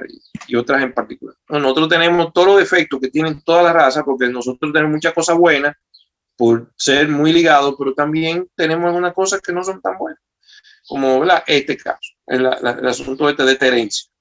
El asunto es que el que tiene uno es menos vulnerable que el que tiene dos, y el que tiene dos es menos vulnerable que el que tiene. El que tiene 4 o 5 acumulados, que acumula 4 o 5 en su genes de esos defectos, desde que hace cualquier cosita, inmediatamente todo eso se trastorna, ¿verdad? Y él puede morir rápidamente. O sea, yo estoy seguro que si yo me pongo a subir de peso, me pongo obeso, quizá yo no dure mucho. Ya yo no voy a durar 10 años en eso. Pero hay gente que dura 40 años. Quizás no tiene ningún defecto. Ahí más o menos se lo fui dibujando, porque eso no es la clase de hoy, ¿verdad? Pero más o menos para no dejarle con inquietud el asunto de por qué unos más, por qué otros menos. Que fue mucho de lo que pasó con el coronavirus. Yo creo que en ese contexto fue que hablamos de eso en la semana pasada. O sea, sí. Al final terminamos diciendo, bueno, pero ¿quién es que se va a morir? Nadie sabe. Un factor de confusión muy bueno, porque así le tenemos que poner vacuna a todo el mundo. No es porque no se sepa, sino porque no nos interesa que nadie sepa. No nos interesa que la gente sepa, para que no se den cuenta que la gente que debía haberse vacunado quizá con una vacuna experimental, que además da muy pocos resultados, quizá debimos haber vacunado al 0.005% de la población y no al 100% como se pretendió. Claro. Entonces, nada, todas esas son cosas, ¿verdad? Acuérdense que vivimos en una sociedad, ¿verdad? Y si una gente complicada, mucha gente, entonces resulta bastante complejo, bastante complicado. Entonces, hay de todo, ¿verdad? Vámonos entonces a aterrizar esta cosa. Lo primero es que para nosotros, o sea, como glucosa es la principal fuente de, o sea, lo que le quiero decir, ¿por qué el organismo utiliza a los sacáridos como la principal fuente? Porque no deja residuos. Ya yo hablé de los aminoácidos que dejan un residuo, que es el amonio, pero las grasas dejan también residuos porque fíjense que las grasas no se pueden convertir en carbohidratos. No se pueden. Esto es muy interesante, a mí me costó bastante entenderlo. Pero un día a mí se me ocurrió, en una jornada de ciencia fisiológica, se me ocurrió hacer una ponencia que se llamaba ¿por qué no me funciona la dieta? Y después que me metí en ese lío, tuve que resolver el problema y me puse a buscar y hasta que yo di con el asunto. La mayoría de los libros no hablan de eso, no hablan de eso, porque eso son cosas muy complejas y hoy día la ciencia lo que hace es que investiga lo que a alguna gente le da la gana, pero a la hora de resolver este tipo de problemas, nadie como que le da suficiente cráneo a este asunto. Entonces, resulta que yo lo que vi fue que nosotros teníamos dificultades para convertir grasa en carbohidratos por una razón que es obvia. Si yo puedo convertir toda mi grasa, fíjense que uno de los indicadores de hambre es la baja concentración de glucosa. Si yo consumo una gran cantidad de nutrientes, por ejemplo, yo me di unas alturas, todos esos nutrientes que entraron, que yo no voy a utilizar en ese momento, la mayor parte se va a convertir en grasa. Esa grasa se almacena por ahí. Si yo puedo convertir en grasa, puedo convertir toda esa grasa en carbohidratos, pues a mí no me va a dar hambre, porque entonces inmediatamente que comienza a bajar el nivel de glucosa, yo voy a comenzar a usar esa grasa, la voy a convertir en carbohidratos, y me la voy a pasar chévere. ¿Hasta cuándo? Hasta que se acabe todo. Y no sería estúpido utilizar toda tu reserva hasta lo último. Entonces el organismo tiene ese cuidado. Dice, no, espérate. Esta grasa, para sacarla de aquí, es como yo le digo, le pongo el ejemplo a ustedes siempre, mis estudiantes. Le digo, cuando tú vas al banco a llevar dinero, y no te preguntan muchas cosas. Ah, sí, ¿quién es? Ah, sí, ven. Ya. A la cuenta de fulano. Y ya. Los cuartos entraron ahí. Pero voy a sacarlo para que tú veas. Te preguntan de todo. Pero tú estás seguro, y eres tú, quítate la mascarilla, déjame ver, yo te quiero estar seguro, te preguntan de todo, y cédula, y todo, tú no puedes ir ahí, si tú no puedes mostrar que tú eres el titular de la cuenta, no hay manera de tú sacar esos cuartos. Pero el asunto es que el organismo cuida, después vamos a entrar en detalle de cómo él lo hace, ¿verdad? Yo simplemente quiero que ustedes entiendan ahora por qué no ocurre, ¿verdad? Porque acuérdense que siempre hay tres niveles, ¿qué ocurre? ¿Por qué ocurre? ¿Y cómo ocurre? Y ese tercero es el que más nos interesa, pero eso no es de esta clase, nada más estoy ilustrando el tema de que si yo convirtiera toda mi grasa en carbohidratos, tuviera frito. Entonces el organismo lo que hace es que dice, no, vamos a usar la grasa como combustible, perfecto, pero no convirtiéndola en carbohidratos. Lo que hacemos es que lo convertimos en cuerpos cetónicos. Los cuerpos cetónicos, para comenzar, acidifican un poco el medio y esa acidificación del medio ralentiza los procesos. O sea que, ok, tú vas a usar la reserva, pero no a todo lo que da, ¿no? Es al paso, eso es a 10 que tú te vayas. Porque eso es lo que pasa cuando la gente se mete en dieta, de esas dietas que son radicales y que la gente come un chinchín, eso es lo que le pasa, eso es el organismo. La primera 2 semanas, eso lo descubrí yo ahí metiéndome entre los libros, para esa misma conferencia que le estoy diciendo. A las 2 primeras semanas, él está degradando su proteína. ¿Ustedes saben cuál? Las proteínas musculares. Él la está degradando. Eso es si tú no estás comiendo proteína. Si tú estás comiendo proteína, utiliza las que vienen de afuera.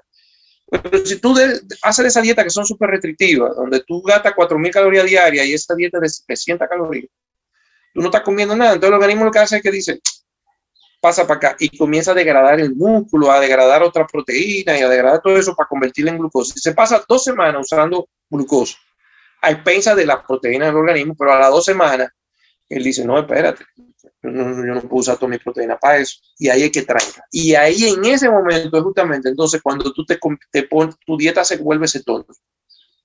Ok, se vuelve cetósica, perdón. Entonces, toda esa cetosis, como son cuerpos esos cuerpos cetónicos son ácidos.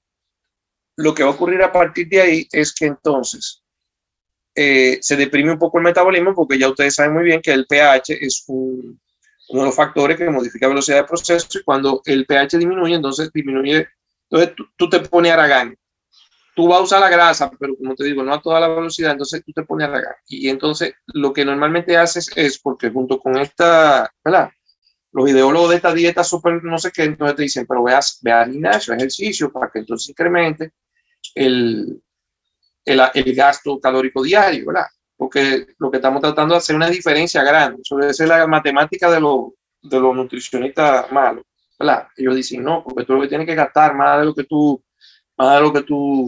entras todos los días. Y entonces, bueno, si tú haces ejercicio, aumenta el consumo. Y entonces, ¿verdad? Nada más está metiendo 700 calorías, encima tú estás haciendo ejercicio, entonces está gastando 6.000 calorías en ejercicio y nada más está metiendo 700, la diferencia son tantas, entonces ellos son una matemática perfecta. Pero esa matemática no sirve porque no está tomando en cuenta el metabolismo. El metabolismo lo que va a hacer es, o sea, cuando tú metas tan poca cosa, tú te vas a meter en una cetosis del carajo, esos ácidos que forman parte de este combustible, porque son combustibles que el organismo puede utilizar, pero al deprimirte el metabolismo, tú te pones haragán, entonces tú dejas de hacer ejercicio. Esa diferencia, eso te va a llevar a que de repente el organismo va a estar gastando nada más las 700 calorías que tú estás comiendo. Entonces tú te vas a dar cuenta que además de que ahora no está bajando de peso, que además de que tu cuerpo en cetosis se pone irritable, entonces no hay quien te lamba la arepa, y de que tú estás inquieto y que tiene hambre y que está molesto, aparte de eso, tú no estás bajando de peso. Ahí es cuando la gente se desespera y dice, no, espera, vamos a dejar esto, yo mejor prefiero morirme de hambre, yo no voy a tener esta checha, y es verdad. Y entonces vuelven otra vez a su dieta anterior, de comerse todo lo que encuentran, ahora en condiciones de desventaja, porque la masa muscular, que era la que gastaba más energía, ahora está reducida por la porquería de dieta esa que tú hiciste. Eso es lo que hace el efecto ese de yo-yo, que es fácilmente entendible cuando tú lo ves desde el punto de vista y no lo que quieren explicar algunos autores por ahí, que yo nada más pongo la mano en la cabeza, como hace mi hija, que nada más hace así. Ay, mi madre, qué disparate que están hablando. Bueno, en fin.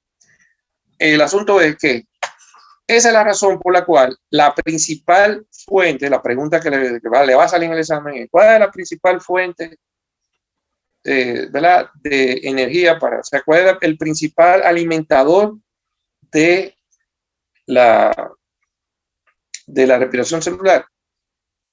Es la vía glucolítica, porque es la que degrada, ¿verdad? Tú te comiste todo tu carbohidrato en forma de polisacárido, la mayoría, pero eso se degrada en la vía digestiva, entró en forma de glucosa y la glucosa va a la célula y la célula hace glucólisis. Entonces, la vía glucolítica lleva piruvato y el piruvato entonces entra a la matriz mitocondrial y en la matriz mitocondrial entonces ese piruvato es convertido en acetil-CoA. Entonces, eso es lo que estamos viendo aquí, ¿verdad? Glucosa convirtiéndose en piruvato a través de la vía glucolítica y ese piruvato entrando a la matriz mitocondrial convirtiéndose en acetil-CoA. Ok, entonces, principal fuente de glucosa es la vía glucolítica y la reacción anaplerótica, el ciclo, anaplerótica quiere decir que repleta el ciclo, es justamente la reacción de la piruvato deshidrogenasa, que es la que convierte el piruvato en acetil-CoA, que es la que nosotros vamos a ver ahora, que por cierto no forma parte del ciclo de Krebs. ¿Está claro? O sea, vamos a verla de primero, pero ella no es. La vamos a ver de primero porque es la principal, o sea, es la reacción anaplerótica del ciclo, pero no es del ciclo. Esta reacción, esta enzima se encuentra en la matriz mitocondrial. Algo muy ventajoso. ¿Por qué? Porque miren qué pasa. Yo no puedo darme el lujo de divertir este asunto. Yo estoy hablando de una cuestión que es debido a muerte. Yo no puedo agarrar ahora de que el piruvato ahora cogió y se fue por ahí a divertirse. No. Ese piruvato entra en la matriz mitocondrial. Solamente dentro de la matriz mitocondrial se puede convertir en acetil-CoA. Porque el acetil-CoA no puede salir de la matriz mitocondrial.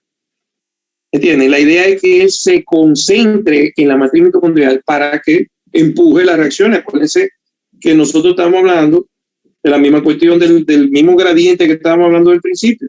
¿Verdad? Las cosas van de donde hay más a donde hay menos. De hecho, hay un término que yo acuñé, inventé yo para poder justificar eso, que se llama presión entrópica. ¿Ok? Que lo que se refiere es a la presión que yo pongo sobre un proceso por el incremento de la concentración. ¿Está claro? Cuando yo hago que un proceso como este ocurra al interior de la célula, o sea, al interior, por ejemplo, en este caso de la matriz mitocondrial, y no le pongo ningún escape, es decir, yo no tengo ninguna manera de sacar acetil-CoA de ahí. Entonces obligo a que todo ese acetil-CoA presione también en una determinada dirección. ¿Se entiende la idea?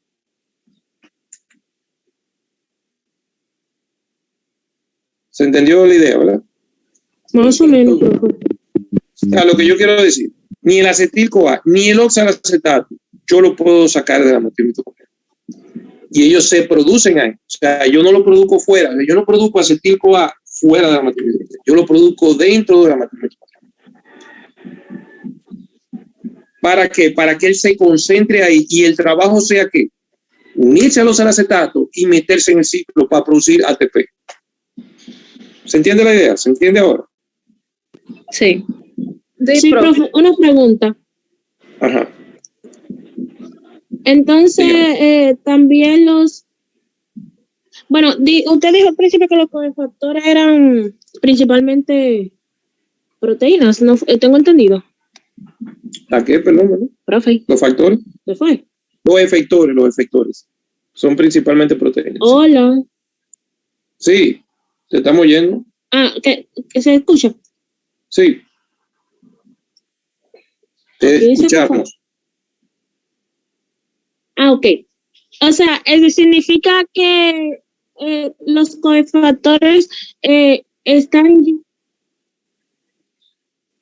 Sí, significa que los cofactores están ya adentro, o sea, que no se producen, no vienen, que ya están adentro. ¿De cuál cofactor tú estás? ¿Qué cofactor tú te estás refiriendo?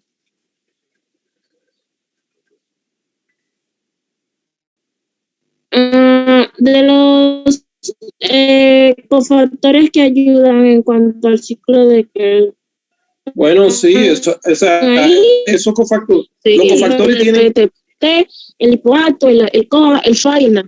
Sí, eso es lo que él le está diciendo, que eso Esos que están aquí, ok, esos que están aquí. Ya. Sí, claro, eso, algunos, o sea, la relación de los cofactores con las proteínas es distinto. Hay algunos que están ahí permanentemente. Por ejemplo, el FAD y el NAD, como ustedes van a ver en el ciclo de Krebs, ellos se mueven, pueden salir de la proteína. Hay otros que ya forman parte más de la estructura de la... Pero en fin, son sustancias que de alguna manera yo puedo desarmarlas, o sea, yo puedo sacarla de la parte proteica, o sea, de la apoproteína. Ok. De manera que... Eso sí se puede. Sí, de hecho, fíjense que esos componentes que están ahí son componentes importantes de la dieta, porque son todos ellos, todas esas cosas que están ahí, o son vitaminas o son componentes de vitaminas. O tienen vitamina en su composición. Vamos a hablar un poco de eso ahora. Pero nada, el punto es que esta piruvato deshidrogenasa es una enzima que no es una enzima, sino que es no una enzima sola, sino que es un complejo enzimático. Complejo enzimático normalmente tienen, ¿verdad? Está constituido por varias enzimas o varias proteínas que por separado no tienen funciones. O sea, ellas quieren la función cuando se juntan. Ok, entonces, este complejo enzimático tiene 3 enzimas, que podemos llamarle E1, E2, E3, o por sus nombres, piruvato de carboxilasa, dihidrolipoil transacetilasa y dihidrolipoil deshidrogenasa. Esos son los nombres de las tres enzimas estas. Entonces, ellas entre las 3 hacen sea, ellas tres tienen, bueno, hay dos enzimas más que no están son dos enzimas reguladoras. Una es una fosfatasa y una quinasa. La quinasa pone fosfato y la fosfatasa lo quitan. Ok, la quinasa pone fosfato y la fosfatasa lo quitan. Y ese es el mecanismo de regulación de modificación covalente que se utiliza para controlar la piruvato de carboxilasa. O sea, que esas otras dos enzimas que forman parte del complejo son parte del sistema de regulación del complejo. ¿Está claro? ¿Verdad? Acuérdense, nosotros hablamos de los 10 de los 10 determinantes, ¿verdad que sí? Nosotros hablamos de los 10 determinantes, de los factores que modifican velocidad de proceso, ¿sí o no? Sí, profesor. Hablamos de... Entonces, la modificación covalente, ustedes recordarán que estaba entre las modificaciones conformacionales y es un mecanismo de regulación muy utilizado por las enzimas. Entonces, en este caso, este complejo enzimático está regulado. También tiene modificación alotérica, pero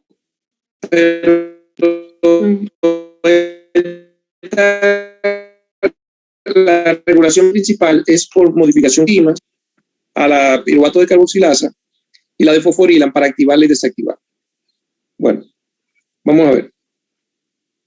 Siguiendo la lógica, ¿verdad? Cuando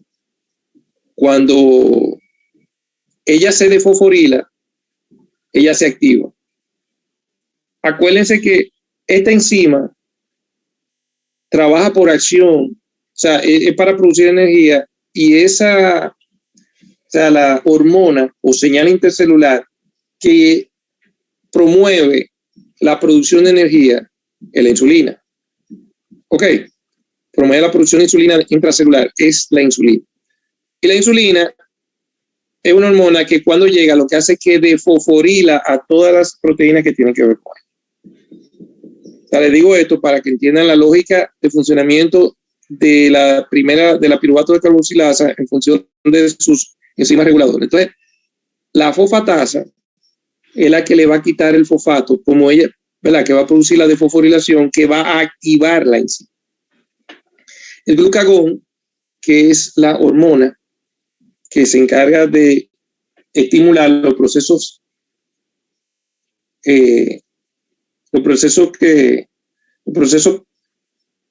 bueno, lo que pasa es que eso puede resultar confuso, lo que no quiero es que se confunda. La insulina promueve procesos esencialmente anabólicos, pero dentro de ese grupo también empuja algunos procesos oxidativos que son catabólicos porque son necesarios. Por ejemplo, para yo guardar el glucógeno yo necesito energía, ¿verdad? Porque es un proceso de biosíntesis. Y para el proceso de biosíntesis dimos que necesitábamos energía. Entonces yo necesito ATP para yo poder hacer biosíntesis. Entonces yo no puedo ponerme a hacer, no puedo ponerme a guardar si no tengo exceso de ATP. Entonces lo primero que promueve la insulina es la glucólisis, que es un proceso degradativo, pero necesario para producir ATP. Y después que yo tengo ATP suficiente, entonces yo lo utilizo para guardar el exceso de cosas que están entrando, porque la insulina se activa normalmente cuando yo acabo de comer. Que tengo muchos nutrientes, muchos sustratos, muchas cosas que tengo que, gran parte de ellos lo voy finalmente a guardar. Entonces el asunto es que esta glucosa, bueno, a este nivel, ¿verdad? Ya esta enzima va a coger el piruvato, derivado de la glucosa, va a coger ese piruvato y lo va a transformar en acetil-CoA pasando por estas tres reacciones. La piruvato de carboxilasa, que lo que hace que la descarboxilación es que le quita un carbono, más bien un dióxido de carbono, y convierte al piruvato, que es un compuesto de 3 carbonos, en uno de 2 carbonos. La dihidrolipoil transacetilasa y la dihidrolipoil deshidrogenasa se encargan de completar el proceso para convertir eso entonces en el compuesto acetil-CoA, ¿verdad? Entonces, estos 5 cofactores La tiamina pirofosfato, que es la vitamina B1, es un cofactor de la piruvato descarboxilasa. El lipoato o ácido lipoico y la coenzima A forman parte de la dihidrolipoil transacetilasa, y la flavina adenina dinucleótido o FAD y la niacina adenina dinucleótido o NAD forman parte de la dihidrolipoil deshidrogenasa. Entonces ellas hacen ese asunto. Yo me gusta decirle siempre cuando llegamos a este nivel el asunto de que estas 5 enzimas, estos 5 cofactores nos ilustran a nosotros un poco la importancia que tiene la buena nutrición en el uso de la energía. Por eso cuando usted no come bien, usted, aunque tiene un montón de energía en su organismo, usted no la puede utilizar. ¿Por qué? Porque para yo poder producir ATP, que es lo que necesito para que los músculos, para que todo el mundo esté bien energético, yo necesito esta sustancia, porque yo ni siquiera puedo degradar cantidades importantes de glucosa para llevarla a la formación de ATP si no tengo suficiente cantidad de tocofactor. Y la tiamina pirofosfato, ya yo le dije, la vitamina B1, lipoato, ácido lipoico, también es una vitamina del complejo B. La coenzima no es una vitamina, pero tiene pantotenato en su constitución, que también es una vitamina del complejo B. La flavina adenina dinucleótido no es una vitamina, pero tiene en su constitución la riboflavina, que es una vitamina. Y la niacina adenina dinucleótido no es una vitamina, pero tiene niacina en su constitución, que sí es una vitamina. Entonces fíjense que aquí hay 5 vitaminas, que si no vienen en la dieta, ¿qué usted cree que va a pasar? No va a poder hacer esto a una alta velocidad. Entonces por eso es que mucha gente dice, pero mira este fulano está bien alimentado porque está gordo, pero él puede ser que esté gordo y no está bien nutrido. Quizá bien alimentado, pero no está bien nutrido, ¿verdad? Porque nutrición es que él recibe todos los nutrientes que necesita para funcionar. Y se le ha adjudicado en gran parte de la obesidad precisamente a esa malnutrición. ¿Ok? Porque entonces tú estás entrando muchísimas cosas, a lo mejor como quiera hubiera sido obeso porque lo estás entrando en exceso. Pero aparte de que lo está entrando en exceso, tú no tienes mucha capacidad para utilizarlo porque tú no tienes suficiente cuestiones aquí de esta, ¿verdad? Y por eso es que es tan importante que ustedes entiendan la necesidad de la suplementación. Mucha gente la critica, la suplementación, pero fíjense que en la JAMA, el Journal of American Medical Association, en el año 2002 publicó varios artículos, entre ellos 2 muy importantes, que hablaban sobre la necesidad de que todo el que respira tenía que tomar suplementación. Y hay alguna gente que con cierta justificación dicen que no. ¿Cuál es la justificación de algunos? Que ellos viven para eso. Ellos andan buscando que si la cosita, ellos siembran, cosechan, vigilan que sea orgánico. Entonces eso tiene una serie de requerimientos, una serie de cosas. Por supuesto, las cosas que ellos cosechan de ahí, cuando la cosechan, pues no es muy buena calidad. Aparte, ellos también vigilan la comida, vigilan, o sea, la forma de preparación de los alimentos. O sea, hacen una serie de cosas que usted tiene que vivir para eso.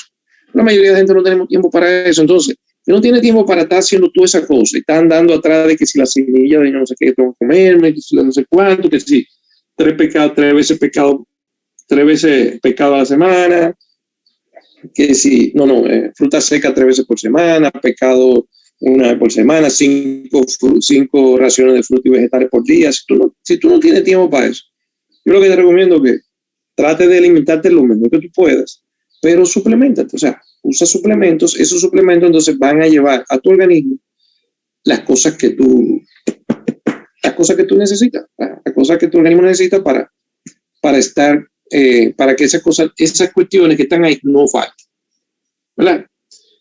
Porque también hay muchos estudios por ahí mal diseñados que al final te dicen, bueno, no es conclusivo, a alguna gente le resulta, a otros no, pero es por lo mismo que estábamos hablando ahorita. Cuando tú tienes muchas variables, muchas cosas, al final tú no sabes a quién adjudicar el problema.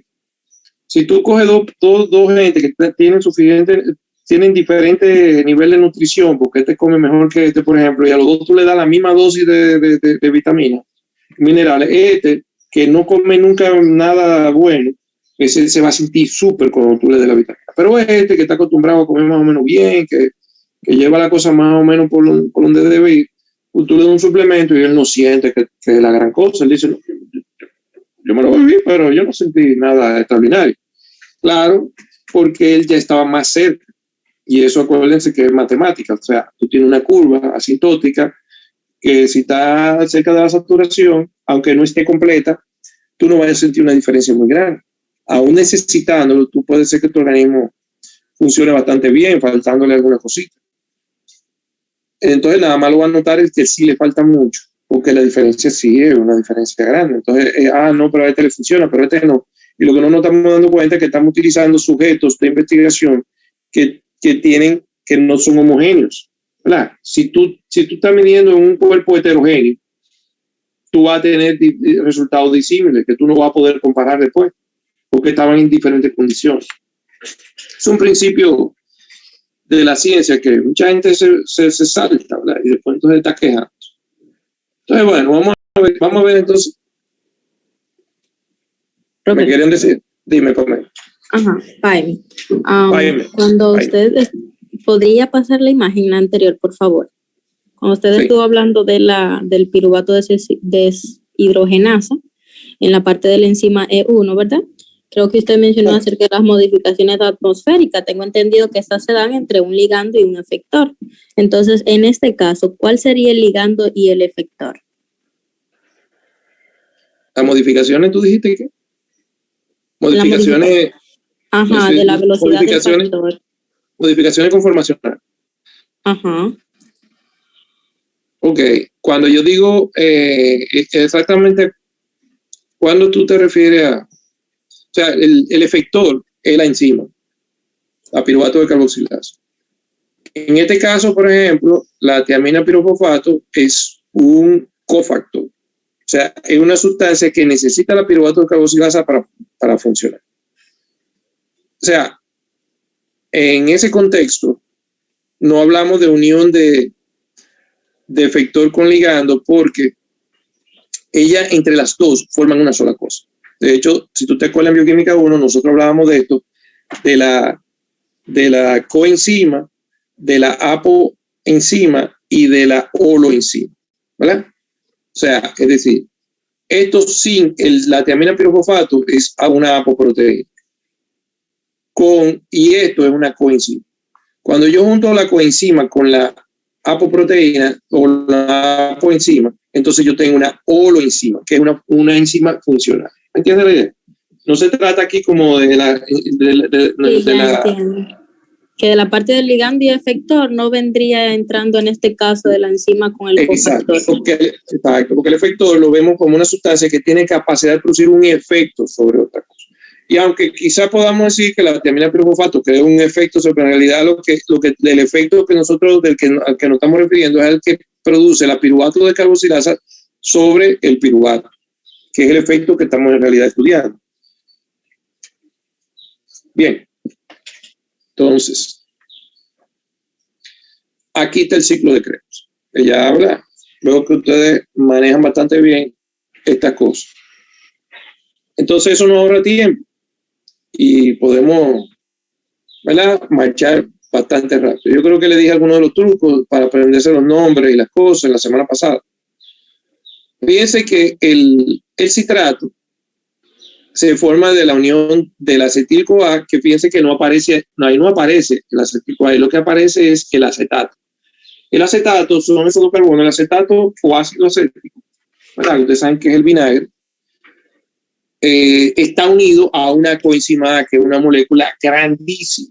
Ustedes buscan coenzima A, si ustedes meten ahí, googlean, buscan coenzima A, ustedes van a una molécula grandísima que está unida aquí a través de un enlace de alta energía con el acetato. Entonces, ese acetil-CoA, unido por un enlace de alta energía a la coenzima A, esto es muy importante, pues se forma a partir del complejo piruvato deshidrogenasa. O sea, en el complejo piruvato deshidrogenasa ocurre una descarboxilación oxidativa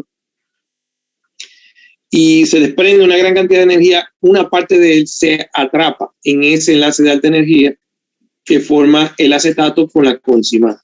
Entonces, cuando yo condenso el acetil-CoA con el oxalacetato, se desprende la energía de condensación proviene precisamente de la rotura de ese enlace de alta energía.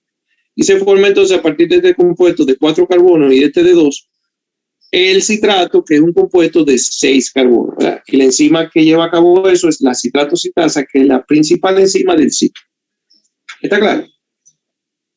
La principal enzima del ciclo. Sí. Esa enzima, en su regulación, ¿verdad? Yo le dije que la regulación normalmente viene al principio. Ya tiene varios efectores, varios moduladores de su velocidad, que son el NAD reducido. El NAD reducido produce un efecto de retroalimentación negativa, o sea que deprime el funcionamiento de la citrato sintasa a través de una modificación alotérica. También está el ATP. Son sustancias que cuando se unen a la citrato sintasa reducen. ¿Por qué? Porque el NAD reducido aumenta su concentración cuando él se está acumulando. Se está acumulando porque ya hay demasiado ATP. Cuando hay demasiado ATP, se acumula NAD, ¿verdad? Porque vamos a verlo eso al final de la respiración celular. El asunto es que se forma el citrato que tiene, al ser un producto de condensación de los acetatos y acetil-CoA, tiene 6 carbonos, ¿verdad? Sufre yo le decía ya, ¿verdad? Que el citrato no hay manera de sacarlo de la matriz mitocondrial, lo cual es una medida muy importante. La conitasa me va a convertir el citrato en isocitrato. Y entonces, ahí veo yo, ¿verdad? Aquí lo que hay es una reacción de una isomerasa, ¿verdad? La conitasa es una isomerasa. Es una cuestión que ella lleva en 2 pasos que no se ven ahí. Pero no se ve porque eso ocurre a lo interno de la propia enzima. O sea, el citrato se convierte en cis-aconitato y el cis-aconitato por la misma conitasa es convertida en isocitrato. Ok. Muy importante en esta reacción, contraria a la anterior, esta reacción es irreversible, como todas las reacciones que son limitantes de los procesos, o sea, que son las enzimas reguladoras. Esta no es reguladora y es reversible. Esta da para atrás o para adelante, dependiendo de donde que haya mayor concentración. Si hay mayor concentración de isocitrato, ella va a marchar hacia la formación de citrato. Y si hay más citrato que isocitrato, entonces va a marchar en esta dirección. Por eso que yo le decía la importancia de que se concentre el acetil-CoA aquí para que se junte con el acetato y se forme entonces citrato. O sea, es una presión que yo estoy ejerciendo aquí para que esto corra en esta dirección. Entonces, el citraconitato, la conitasa va a producir su citrato y el isocitrato va a, ¿verdad? Se va a descarboxilar aquí. Una descarboxilación oxidativa va a desprender un carbono y se va a desprender de bastante energía que yo voy a poder reducir NAD, ¿verdad? O sea, el NAD va a pasar de su estado oxidado a su estado reducido. Muy importante porque después veremos que eso se puede convertir en 3 ATP en la fosforilación oxidativa. Entonces, descarboxilación oxidativa. El truquito, ¿verdad?, de que la deshidrogenasa siempre lleva el nombre del sustrato. Entonces, este compuesto ahora de 5 carbonos va a ser trabajado, la que se llama alfa-cetoglutarato, va a ser trabajado por la alfa-cetoglutarato deshidrogenasa, que es la tercera enzima reguladora del ciclo, también irreversible. Produce en ella también en esta reacción una descarboxilación oxidativa que desprende también un montón de energía, la cual se utiliza en parte para formar el enlace de alta energía entre el succinato y la coenzima A, ¿verdad? Ahorita era entre el acetato y la coenzima A, ahora es entre el succinato y la coenzima A. Se forma el succinil-CoA y esa energía se desprende en la reacción próxima para formar un fosfato de alta energía que no es ATP, sino que es GTP.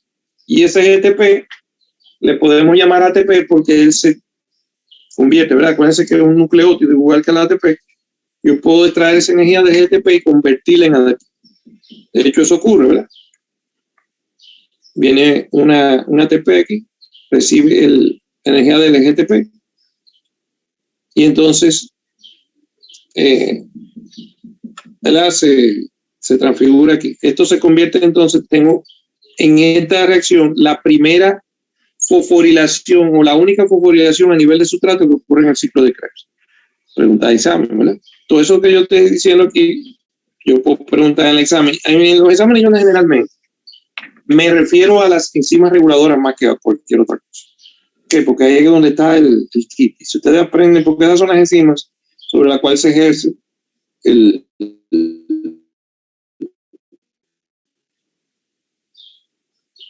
la regulación. Ahora va a venir el succinil-CoA, se convierte en succinato por la acción de la succinil-CoA sintetasa. Es muy importante que tomen en cuenta que esa enzima en los exámenes no se llama así.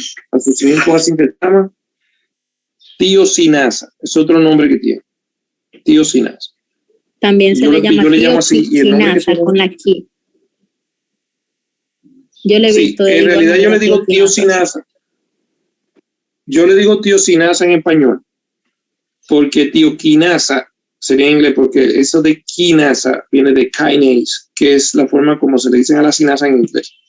Lo que pasa es que en bioquímica ustedes van a ver toda esa ligazón de cosas, porque como todas estas cosas provienen del inglés y la gente tiene que publicar obligado en inglés, inclusive cuando no es de Estados Unidos. Entonces, todos estos nombres son medio enredados. Yo creo que fueron de ustedes la semana, no, fue en el proceso donde me preguntaron, ¿por qué eso está en inglés? Muchas cosas que usted la va a ver en inglés, porque a veces todas estas cosas uno las saca del libro que está en inglés y uno para ponerse a traducir todo eso, como que son cosas que se leen más o menos parecidas, que no lo deja así. Entonces, como ustedes pueden ver ahí, entonces se convierte esto en succinato.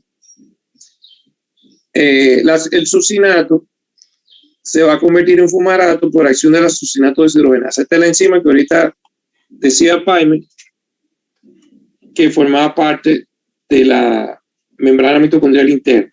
La estamos describiendo aquí como parte del ciclo de Krebs, porque realmente sí lo es, pero ella está en la membrana, es la única que no está en la matriz mitocondrial. Entonces, aquí, en esta reacción, que tiene un poder reductor inferior a la de esta, no se puede utilizar NAD, sino que se utiliza FAD. Entonces, esto se convierte en fumarato. El fumarato se convierte en malato por una enzima que es una hidratasa, fumarasa. Y finalmente, la malato deshidrogenasa entonces reconvierte al malato en oxalacetato. Por eso es lo que te decía, que todo esto se reconstituye y al final lo que queda es esta cuestión. Todas las deshidrogenasas, fíjense que produjeron NADH y eso es muy importante desde el punto de vista energético. Son las 12:30, déjenme ver. Ver algo. Vamos para 5 minutos. Porque ya casi me estoy mareando, ¿verdad? Y de la sed. Mucho gusto sin beber agua, profesor. ¿Verdad que sí? Pues está bien, vamos a ver. Ok.